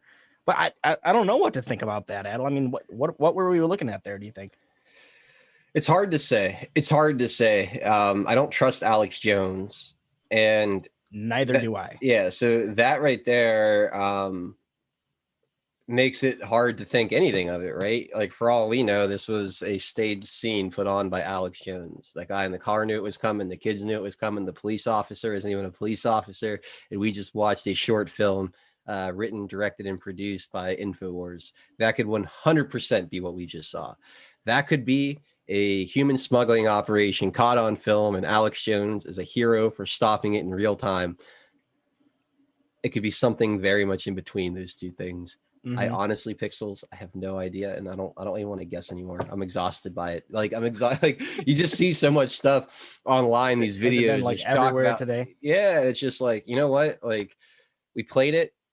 I'm not going to tell you what it means because I don't know. You guys decide. If nothing else, anytime Alex Jones is in a public scene, puffing out his chest, rah, rah, rah, rah, rah, it's at least something to laugh at. Like, just the pure entertainment value of that meatball just like hulking out trying to stop a car. If nothing else, if you take nothing else with you from that, take that image and get yourself a few laughs today. Raise your vibrations and have yourselves a good chuckle at the image of Alex Jones hulking out on the hood of a car trying to stop it.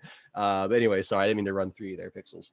No, you're fine. I would say, if anything, it's definitely child endangerment. Like, you don't stuff kids into a vehicle that way. They're supposed to have car seats and seatbelts, so on and so forth. So it wasn't, as far as that goes, that was wrong. But I don't know. And apparently I guess according to their report, they provide these illegal migrants with airplane or bus tickets to any city they choose in the U.S. and a debit card with $1,200 on it per person. Mm-hmm. That sounds, if that's true, that sounds very sketchy to me, especially with kids. Like you're asking a kid that doesn't even belong in this country, hey, what city in the U.S. do you want to go to? We'll bring you to any city you want. So who knows, man? I don't know. That sounds like a trafficking thing to me, right? The traffickers just tell these people, hey, tell them to bring you to so-and-so, and then what happens? You know what I mean? I don't know. I don't know. It's sketchy. I don't like the way the kids were piled in the car. I can see the cause for concern, but I agree. Alex kind of turns everything into a circus. And that's what Blank Red out there is making a great point, and you might really be onto something. I just don't know anymore, man.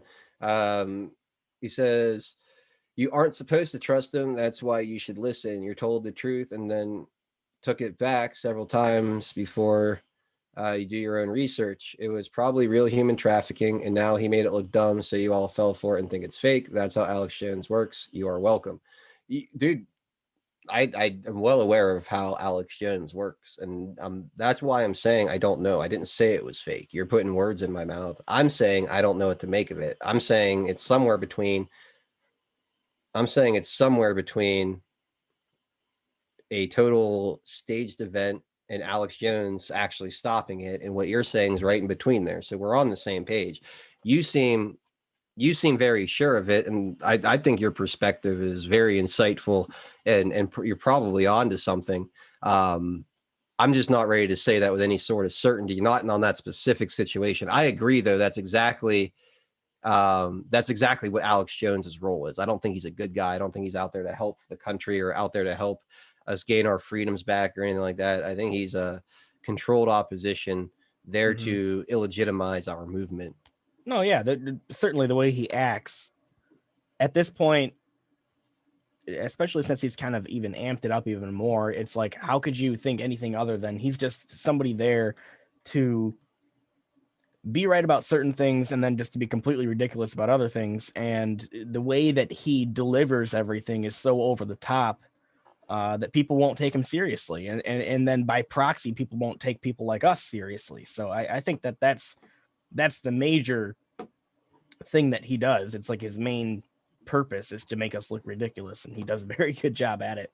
If anybody wants a really good laugh, look on YouTube for a video called Alex Jones Rants as an Indie Folk Song. It's absolutely fantastic, very well done.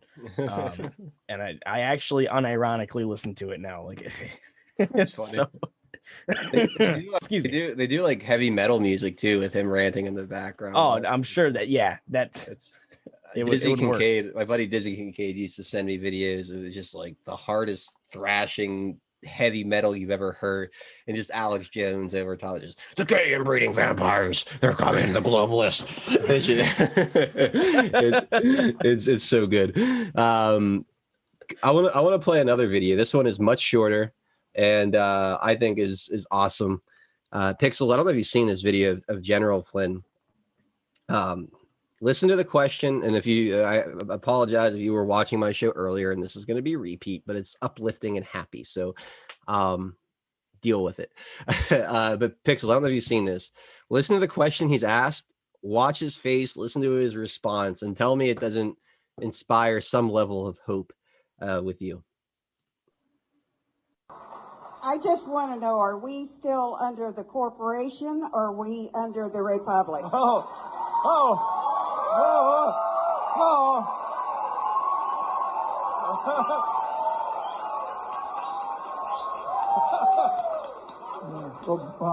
just said, by God, this is a constitutional republic, okay?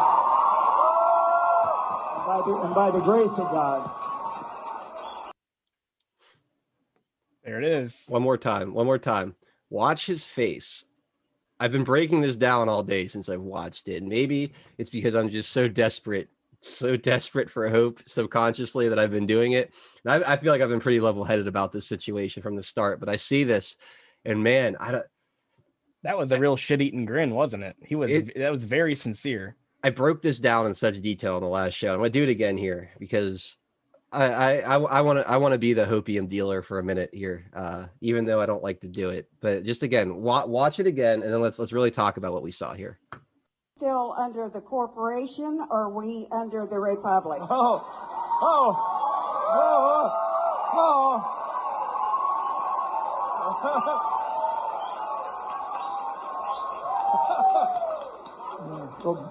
We just say that, by God, this is a constitutional republic, okay?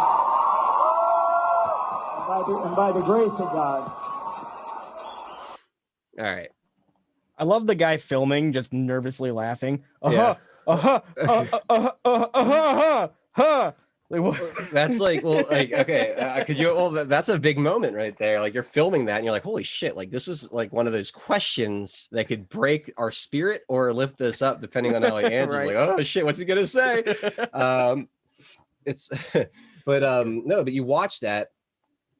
The question gets asked, and you just get this like moment, like this big smile, like, oh, okay, you're on to something now, right? Like, but then there's that. How does he answer it? He says, well, I'll just say, now, Pixels, that's how I would start a sentence if I knew something that I couldn't tell you. Yep. Right? If I knew something that I couldn't quite say yet, but I wanted to be positive, like leave you with something, that's how I would do it. Like if you came to me and said, are we having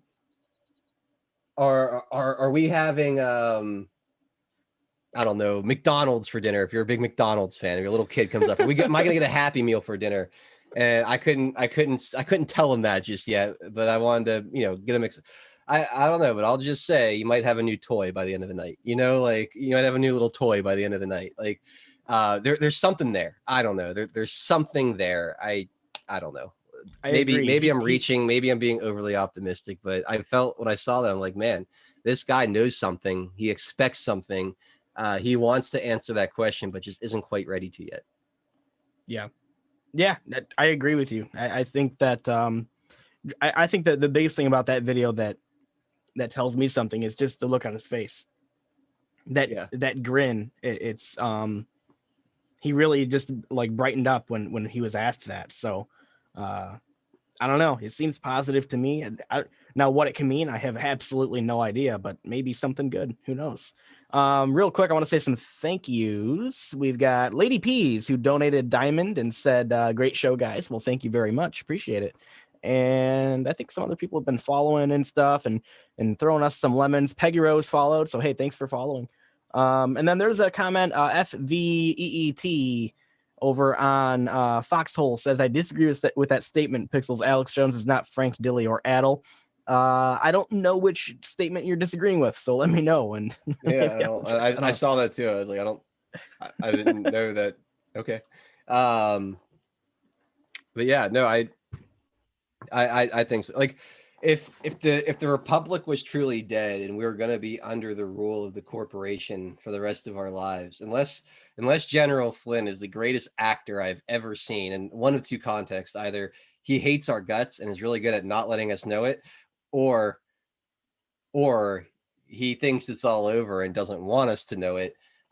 His direct reaction was just pure joy when that, like if the corporation had won and we were like, do you think his immediate reaction would have been that shit-eating grin, or would it have been like more Definitely of a not. serious downtrodden, like, like he would have, there was no hesitation in that at all. I don't know. Again, I'm probably just grasping at straws here, but I felt something very, very real about that look, and it was on a blurry video, just a 30-second clip. But man, did that really lift my spirits big time.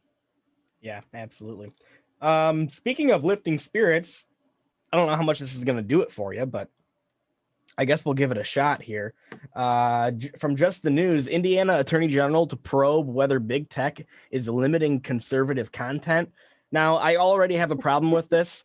Why the hell do we need a probe to figure out whether or not big tech is limiting conservative content?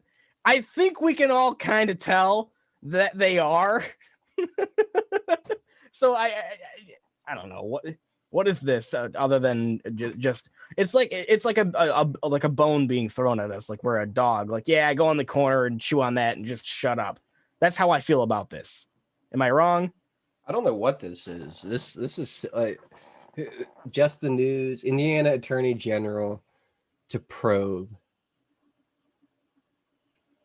I don't know what to say about it, man. If you need some kind of a real investigation at this point, they took off President Trump off of Twitter, they took off General Flynn, Sidney Powell, Rudy Giuliani. I mean, they took pretty much everybody off, and I'm still on there, so don't take this as an insult to anybody that's still on there. But they pretty much took everybody off Twitter that was worth reading their posts. Like the whole reason for me going to Twitter, or at least 95% of it, is gone.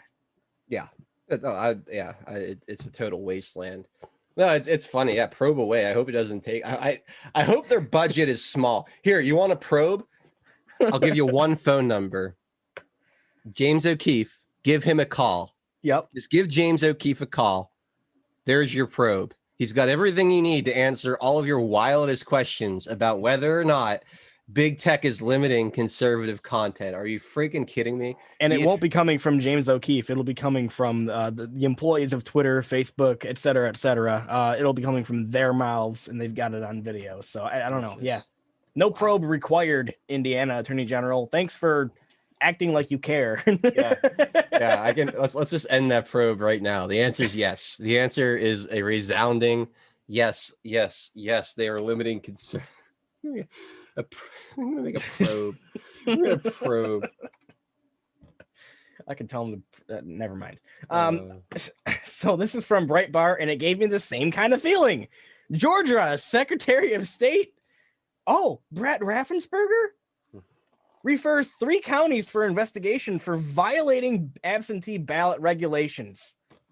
Gee there, Raffensperger. I think you're about, I don't know. What would you say, Adel? 4 or 5, 6 months late? I don't trust anything he's putting out there. No. He's probably sending you to counties that he knows nothing's wrong, just to further cement his false narrative of a secure election. Yeah, well, that's interesting because it's Coffee, Grady, and Taylor counties. And I didn't, during the whole election mess, I didn't hear anything about all 3 of these counties. I didn't hear their names one time. So I think you're onto something there, Adel. He's probably just, investigating the 3 cleanest counties in his freaking state just to shut everybody up, right? Yep.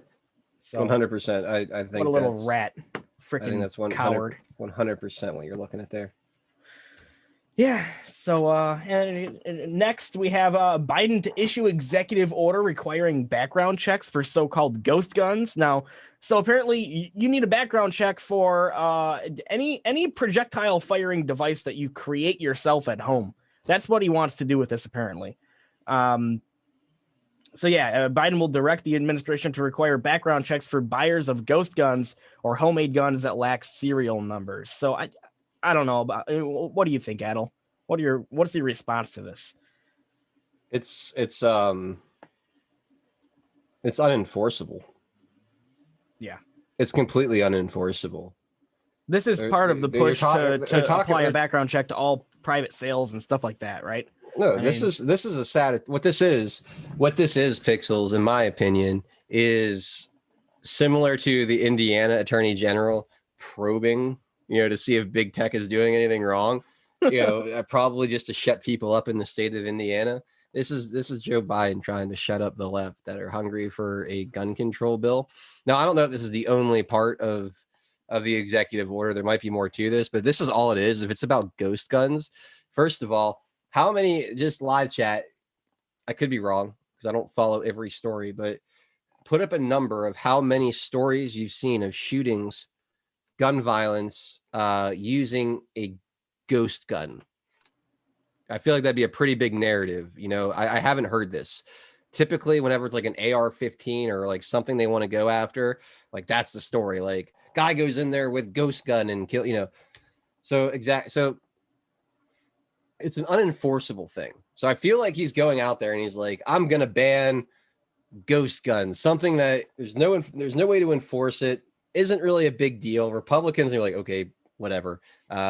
Democrats, it's something. I feel like he's just placating that side. Like he's just like putting something out there so people will stop asking about when are you going to do an executive order on gun control? So there you have it. He's done an executive order on gun control. Now he can say he's done it. It's not going to do anything. He doesn't have to fight the NRA over it. He doesn't have to. I think it's just a move to say they did something, but it has no teeth, no real impact on anything. So that's that.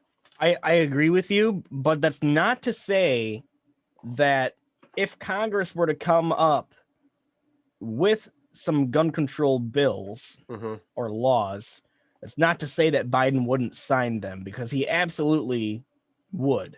Yeah, but they're not going to. His puppet masters would definitely force him to do it. I wonder if one day they'll get as ridiculous as like, you're not allowed to buy PVC tubing and hairspray and make a potato gun. I wonder if they'll ever get to that point. I mean, if they felt that potato guns were any threat at all to their control, then yeah, they would. I mean, I know you're being facetious, but I don't know, man. Like, you never know with these people. You really don't. They'll go as far as you let them go, essentially, and they'll take as much as they think they need to with this kind of stuff. In the UK, they went as far as taking your steak knives. Right. It's and in the UK, and the UK is a prime example of why you never give your guns back, and why I don't think this is an issue. Like, they're gonna try, but I don't think that anything that they're gonna do is gonna be met with much success. You know, you already have Texas and Missouri saying Texas. I think it was Texas, Missouri. There was one other state already that's come out and said, like, we're not, like, any federal gun control laws are null and void here. They don't. You had a county in Missouri saying that if you bring a federal agent here to confiscate someone's gun, we're going to arrest that federal agent and throw him in jail. So there's going to be a groundswell against this, and that's why you see this. No one's worried about their ghost guns. Nobody's worried about it. Most people, if they have a ghost gun, they're 3D printing it at home, and they're not making it like an industry out of it, selling them and honestly, from what I understand, ghost guns aren't very reliable. They're not like they're not like what people are really going for right now. Like, ghost guns are not an issue. It's like a hobbyist thing, really. Is it something that I think, like, is the executive order bullshit, unconstitutional, and should be null and void? Yeah, I disagree with it entirely. But if this is like their big move against guns is on 3D printed guns, the sale of them, let them flail in the wind on that all day. That's not significant in my eyes. Maxinons out there said over on D Live, still can't do it by our Constitution. And I understand where you're coming from, but I mean, if you think that the federal government gives a damn about the Constitution, you're sorely mistaken.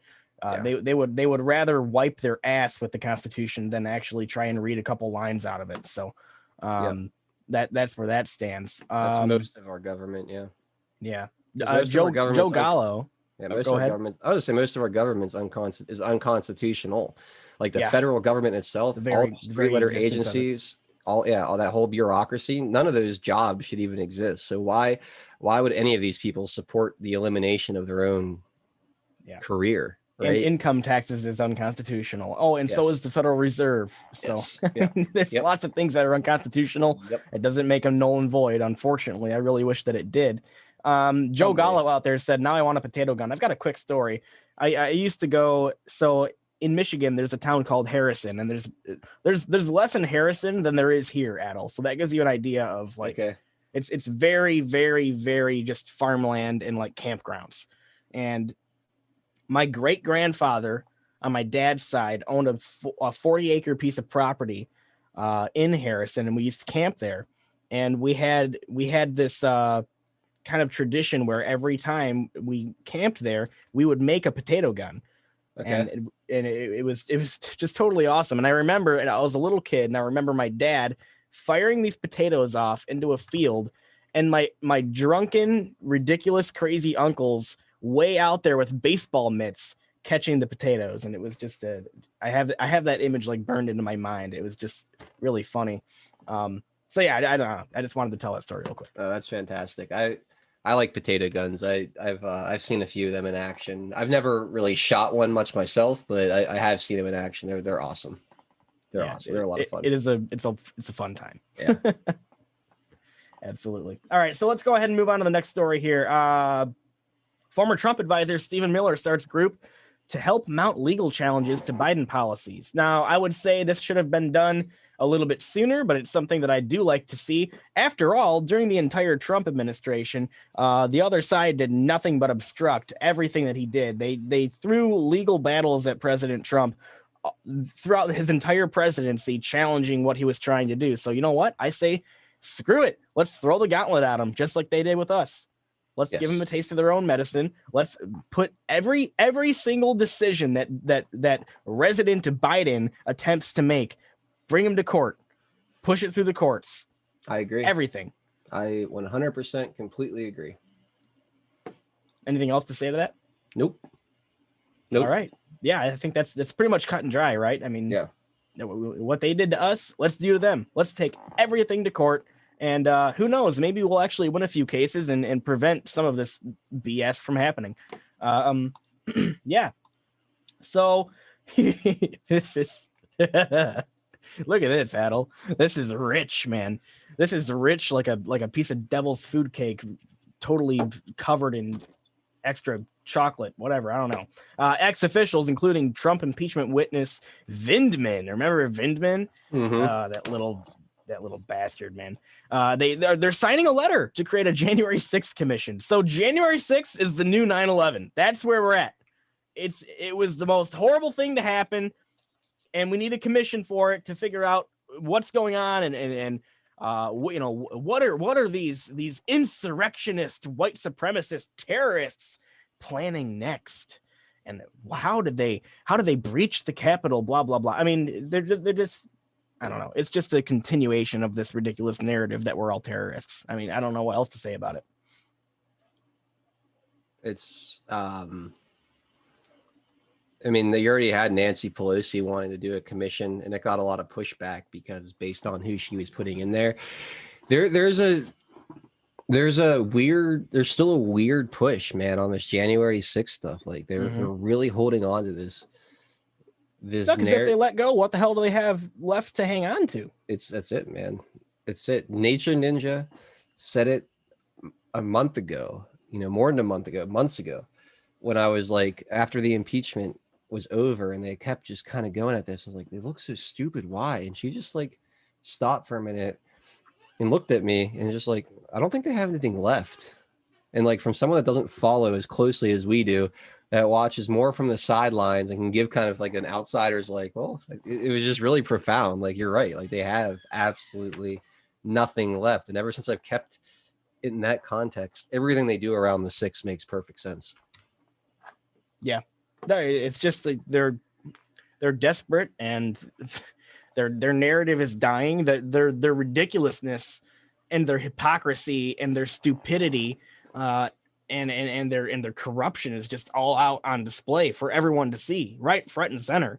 I mean, Joe Biden assuming the presidency, it's probably like the worst thing that could have happened to them, narrative wise, because it's a freaking mess and everybody can see it except for the really stupid. I'm not going to say any names because it's what I'm about to say is very rude, but I know people in my personal life who are just freaking stupid, man. They're just so dumb that they can't see it. But I really don't think that they're the majority. I think the majority of people see how ridiculous and corrupt and just a complete dumpster fire this is, and the jig is up, right? I mean, but then my question is like, okay, when can we move on from it? Then when can we see something change? When can we? I mean, do we have to wait? Do we need 4 years of this circus for everybody to wake up, or are we approaching that moment, or what? I mean, where's your head at, Adel? It's hard to say. Like, I feel like you could, and maybe it's just because I want to see things accelerate. Like, I feel like we could have avoided all of this and just been more of a brute force from the beginning. I think he could have woken people up just by kind of jamming the truth down their throats a little bit more. I feel like we're ready now, you know, for whatever's supposed to be coming, but it's so hard to say because I don't know, like, I don't know what what they're waiting for, or like if there is a point in which they're looking to get to where they feel like they've got enough of the country awake. I don't know what that looks like. I don't know, man. Do we need 4 years of Biden to wake people up? I hope not. I hope that's not what it takes. I think I'll go insane. Yeah. No, I mean, I think we probably will. It comes down to is understanding the plan and seeing it start to develop enough, or do we actually have to live through live through it a little bit? Like, does your paycheck need to actually get smaller? Does your stock portfolio in retirement need to take a hit? Do you need to see more and more small businesses shut down and ruined? Or have we seen the direction things are going and already know we need to avoid it, right? I guess that's kind of the question. Can we walk to the edge of darkness and look at it and learn our lesson? Or do we actually need to get to the other side of it and walk through it completely? I don't know. You know, I don't know what the answer is, and I don't know what the plan is. Is it that to bring I think it just depends. I really wish I had the ability to know like where everyone's head is at in the country, right? Because unfortunately, like, okay, so where I live here in Michigan it's very conservative. There's like just farmers around me basically, and you know, just rural people who are really good people, and most of them are conservative. But where I work, that town it's got a lot of it's less rural, and so naturally, I don't know how this happens, but it's definitely it's got its fair share of liberals there. And the ones that I talk to there, the ones that I know for a fact voted for Biden, like I'll ask them, you know, do you regret voting for Biden yet? And surprisingly, a lot of their answers is no.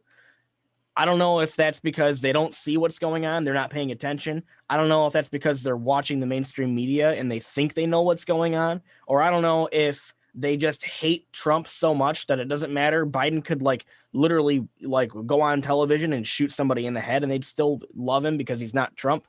I don't know.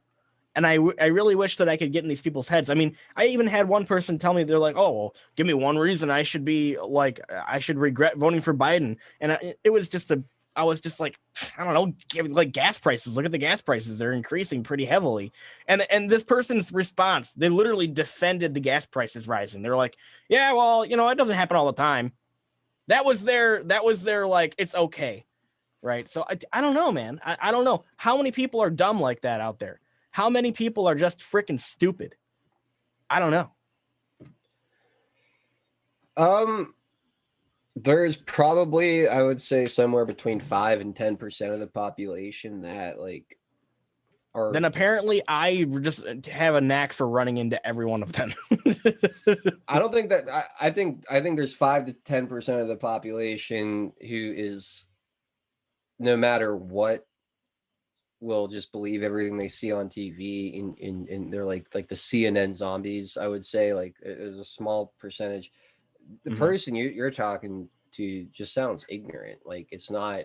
Oh yeah, they're incredibly ignorant. Not like they're like so anti-Trump necessarily that, you know, that they hate everything he does or love everything Biden does. I think that they've probably lived long enough to see gas prices fluctuate. They probably distracted enough in their life to never look at the driving forces behind the changing in prices and why gas prices are fluctuating. So, you know, in this situation, it's just a natural, it's separate from who's president or who's making policy to them. It's just probably, oh yeah, my whole life, gas prices gone up, gone down, gone. And they've never taken the time to examine the situation around them or the environment to like realize this person or this political party or this kind of foreign policy or this kind of, you know, economic policy leads to higher gas prices versus this, right? They don't ever draw that connection. So you using that as an example to them is like, oh, well, it rained yesterday too. Is that Biden's fault? You know, and even though that's such a ridiculous mindset because it doesn't make any sense, But that's honestly probably the mindset a lot of the people like that are in, is that Biden has no more control over gas prices than he does the rain, which is ridiculous, running the country and making policy and setting the regulations in which energy is traded. But it's still, they feel like it's greater than any one person, or, it's just, I don't know. So well, I feel like you hit the nail on the head when you said that they were ignorant. And by saying that, I mean, like, they truly are, by the definition of the word, by the etymology of the word. The word ignorant comes from ignore, right? To ignore information and therefore not know it because you've been ignoring it. You've been neglecting trying to learn something. That's what makes you ignorant. And that's what these people are. They have no, like, all this stuff that we just talked about on the show here. They have no idea any of that's happening, and they don't care. And they're what I call default liberals. They are people who know jack shit about the political system. They know jack shit about the Constitution. They know jack shit about the government. They know jack shit about current events. And they have this idea in their head that Republicans or people on the right are bigots because that's what the TV tells them. And so that places them in the position of default liberal. They don't know what the hell's happening. They don't know how the shit's supposed to work. They don't even know how corrupt the people that they worship are. And so they're just stuck in this default position of, I'm just going to vote for whoever has a D next to their name. Yep. That's the kind of people these are. And you know what? I freaking despise these people. I have not a shred of respect or anything positive at all in myself for these people. I'm done with them. I like somebody who disagrees with me, but is willing to have the conversation and is willing to learn about things at least, and maybe are open to their opinion being changed. Great. Those people are great, but that's not the people I'm talking about. The people I'm talking about don't give a shit. They don't give a shit, and they vote for people with a D next to their name because they don't like so-called bigots and white supremacists, but they don't know anything, and they're not even interested in knowing. I hate those people. They're the problem, right? To me, they're the ones that put us in this big mess. The people like that, people that have a mindset like that. I don't know. I get frustrated with them too. I do. I get very frustrated with them too. I try to be, what's the word when you put yourself in someone else's shoes? Empathetic. Is that the right word? Yeah. My brain feels like mush right now. And because I used to be that way. I used to probably be what you would consider a default liberal. Like, I never voted until 2018 because I always thought the whole thing was a joke. But like, had I, yeah, but the difference had I taken, because, well, let me finish where I was going with that. Had I voted in 2008 or probably even in 2012, I would have voted for Obama. See, Jon Stewart seemed to like. That's who Stephen Colbert seemed to like. That's, not that I was super political, but you turn on the TV, you watch the entertainment, everything kind of pushes you in that direction, So I try to be patient with people who haven't gone down the same path as I have, or even a similar path, and try not to get too frustrated, because I do think their time will come. But then when you try to have a conversation with somebody like that, and they know very little, but they know it very loudly, that's when I get very frustrated. It's when it's one thing if they're like, oh, I just don't know, so I can't really comment. But it's like when they're very sure of their opinions, and it's like, okay, how much research did you do? And then you come to find that they watch like 2 episodes of, Stephen Colbert's late night show each week, and that's their news. And you're like, well, then I'm with you. It's like, well, fuck you then. Like, I don't even want to talk to you. Like, you're right. You're loudly ignorant. But I do think there's a lot of people that are more innocently pushed into that kind of mindset. So no, I agree with you. And I think that, like you said, like, I'll be patient with these people, and I have been, like, so I don't put these people in that category that I was just shitting all over, and deservedly so. I don't put those people in that category until I've exhausted my efforts with them. Like, nothing I say, no headline from the New York Post or anything can wake them the hell up to what the hell's going on, and they don't give a shit. I think that's the problem. They don't give a shit, and I don't like people like that. I really despise that attitude where they're like, it doesn't even matter, right? And I think that's what's keeping a lot of these people from actually finding out what the hell is going on. But to your point, like, you have to be patient with them because you never know, right? There could be another adult out there who just doesn't know yet and needs a little push. But it's the people who refuse to even have the conversation and they're not even interested in hearing about it or giving a shit. Those are the people that I just despise. But real quick, Uper Viking. So I'm guessing Uper, you must be in the UP, but a great username. Uper Viking donated a diamond and said they are willful idiots at this point. Yes, they are willful idiots. They know that they don't know jack shit and they don't care. And they must know that it makes an impact on the country if they don't care and they don't know and they don't care about that. So screw them, right? Yeah, great comment, and thank you for the diamond. Appreciate it. So, Adel, I think I got one more story to mention here. Real fast, Uper Viking put a diamond out there again. It says, as an empath, I want to heart them, but they smother me. Yeah, I can understand that, Uper. Thank you for the support. Yeah, and like that's the other thing too. It's like behind all this like disdain that I have for these people, there is that care where I want somebody to know the truth because it matters. And it's so frustrating to me when I'm offering the truth to somebody or I'm offering information to somebody and they just don't give a shit. That actually makes me really sad. But yeah, anyways, here's the last story that I'll mention real quick before we end the show here. This one kind of went by a little quick. I've been having a really good time here. Yeah, this is a really good one today. Really good one today. Yeah, I agree. One of our best. The Gateway Pundit put this out there. Breaking exclusive Protect Democracy Project. That name makes me want to puke. The group threatening Arizona auditors is connected to Obama, Soros, China, and Biden's DOJ. Is anybody surprised? Man, I'm not surprised at all. What do you think, Adel? Says the corruption from the Obama years is not over. It's just beginning. The so-called non-for-profit group, the Protect Democracy Project, is now involving itself in the Arizona Senate's audit of Maricopa County. My comment is, what the hell? If there's nothing wrong with the election, why are you trying to stop the audit? Right? What the hell? If there's nothing to hide, why would they be doing this? So I don't know, man. It's just, they are connected to Obama, Soros, China, and Biden's DOJ and are fighting to prevent an accurate count of the valid votes in the county. This infuriates me. Like I said, and I'll say it again, if there is nothing wrong with the election, why would they be trying to stop the audit? What they're trying to stop is the door-to-door knocking, because the auditors want to go to every door that had a registered vote in Maricopa County, knock and ask them, did you actually, place your ballot? Did you personally mail in your ballot?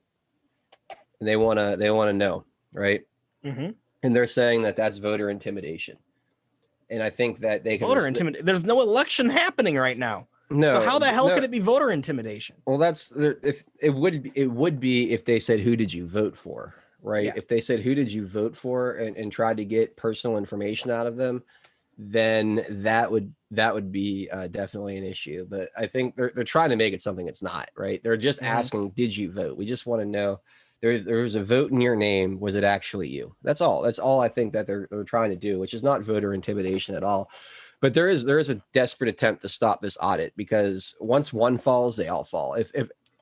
If you come back and you see Arizona was a mess, Dominion system, the Dominion machines were a mess, the ballots were fraudulent and counterfeit, the mail-ins were not done right. Like, there was a huge discrepancy when we went and if you go through all this and you poke holes in all these different ways that they cheated, it becomes a blueprint of how to get to the bottom of it in every other state. And it's not just about Arizona. It's what comes after Arizona. Also, it takes away that wonderful narrative that they love so much, Pixels.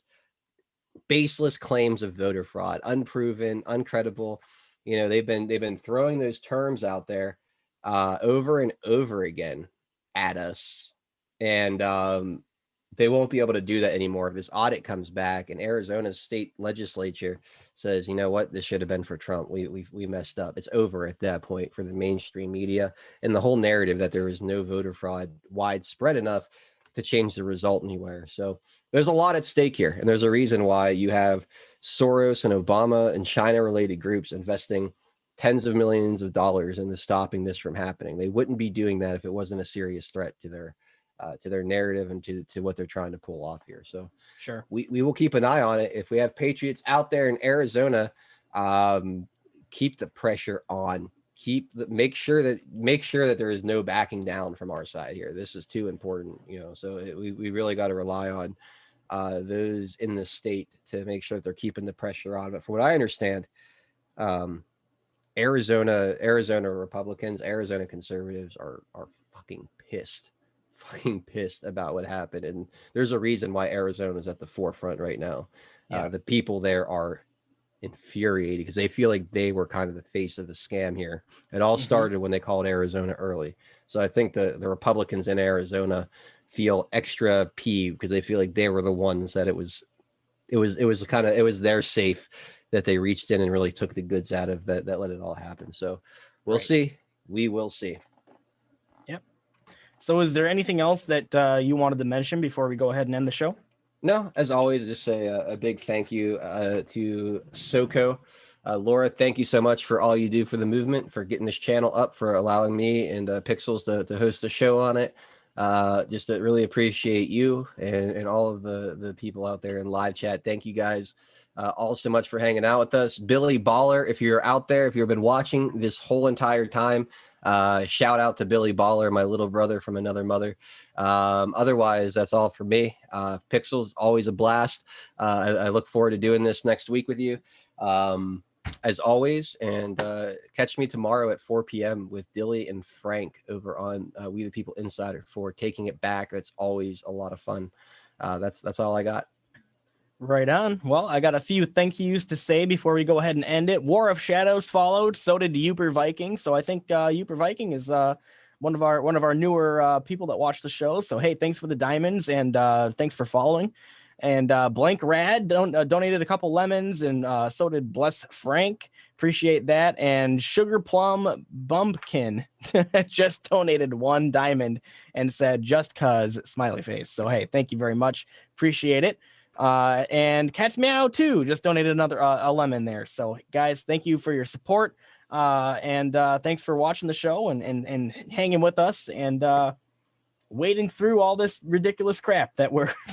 again witnessing. It's like every week there's just another pile of ridiculous crap that we got to wade through, but hey, we'll do it together and we will get through it. Yeah, I think that's pretty much it. Much love, everyone, and we will see you soon. Bye, everybody. Auf Wiedersehen, if I can type outro correctly. All right, bye everyone.